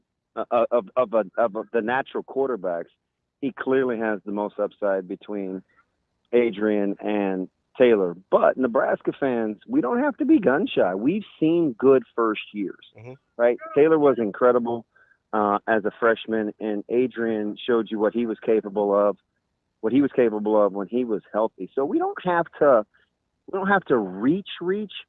And the good thing is, if you're looking for your glass to be half full, it's not so quarterback centric with the run game where you worry about, you're just waiting for something bad to happen carrying the football. I mean, he's a distributor. He's going to share the rock. He's going to spread it around. They're going to run it some with traditional handoff run game. So you asked me yesterday, I'm allowing myself to think about if we get good, competent quarterback play. I am starting to go that route. It has been done before. So this is just totally out of left field here, but Ann and I were talking off air about JJ McCarthy a little bit, and I know that's your guy. Are you? You love JJ McCarthy. I like him better than most. Okay, I'm gonna call it love. I'm just gonna call it love. Is that all right? Sure. How are you feeling about the JJ McCarthy experience in Minnesota? Anna's higher on it than I am right now. I've heard some concerning reports. I'm team AZBZ. I like because, well, here's the deal, right? I get it, late with the football a little bit, the confines, the construct of the offense, but he's with an elite offensive mind, right? His coach is an offensive savant, and I think some of it may be terminology, some of it just may be, listen, everything that he did at the collegiate level was based off of run action. So that takes a little bit of time, whether you're in the gun a good fair amount or you're underneath center without run action. Those little things take some time. I don't think with him it's going to be necessarily a talent issue. I think with him it's more about getting comfortable with what he's going to be asked to do on the NFL level based on the program that he came from. But I like his mental makeup and I like his physical tools. How do you feel with Justin Jefferson at your fingertips? Yeah, he's like the ultimate safety blanket. Like McCarthy, those quarterbacks need to be Linus, and let Justin Jefferson be the blue blanket, right? He's getting big time money, and he's as good as it gets. He's top 3 or 4 in the league. Some may put him 1. He's incredible. So anytime you got a guy like that, let him get as many touches as possible because he can keep you safe. And the other thing is, but he's going to draw attention too. So you have to understand, all right, if they're 2-by-1 or they're bracket with this guy, where are my checkdowns? Who can keep me safe? So I think those are the things that Justin Jefferson can do when he's not catching the ball and hauling in, 12, 13, 14 touchdowns a season.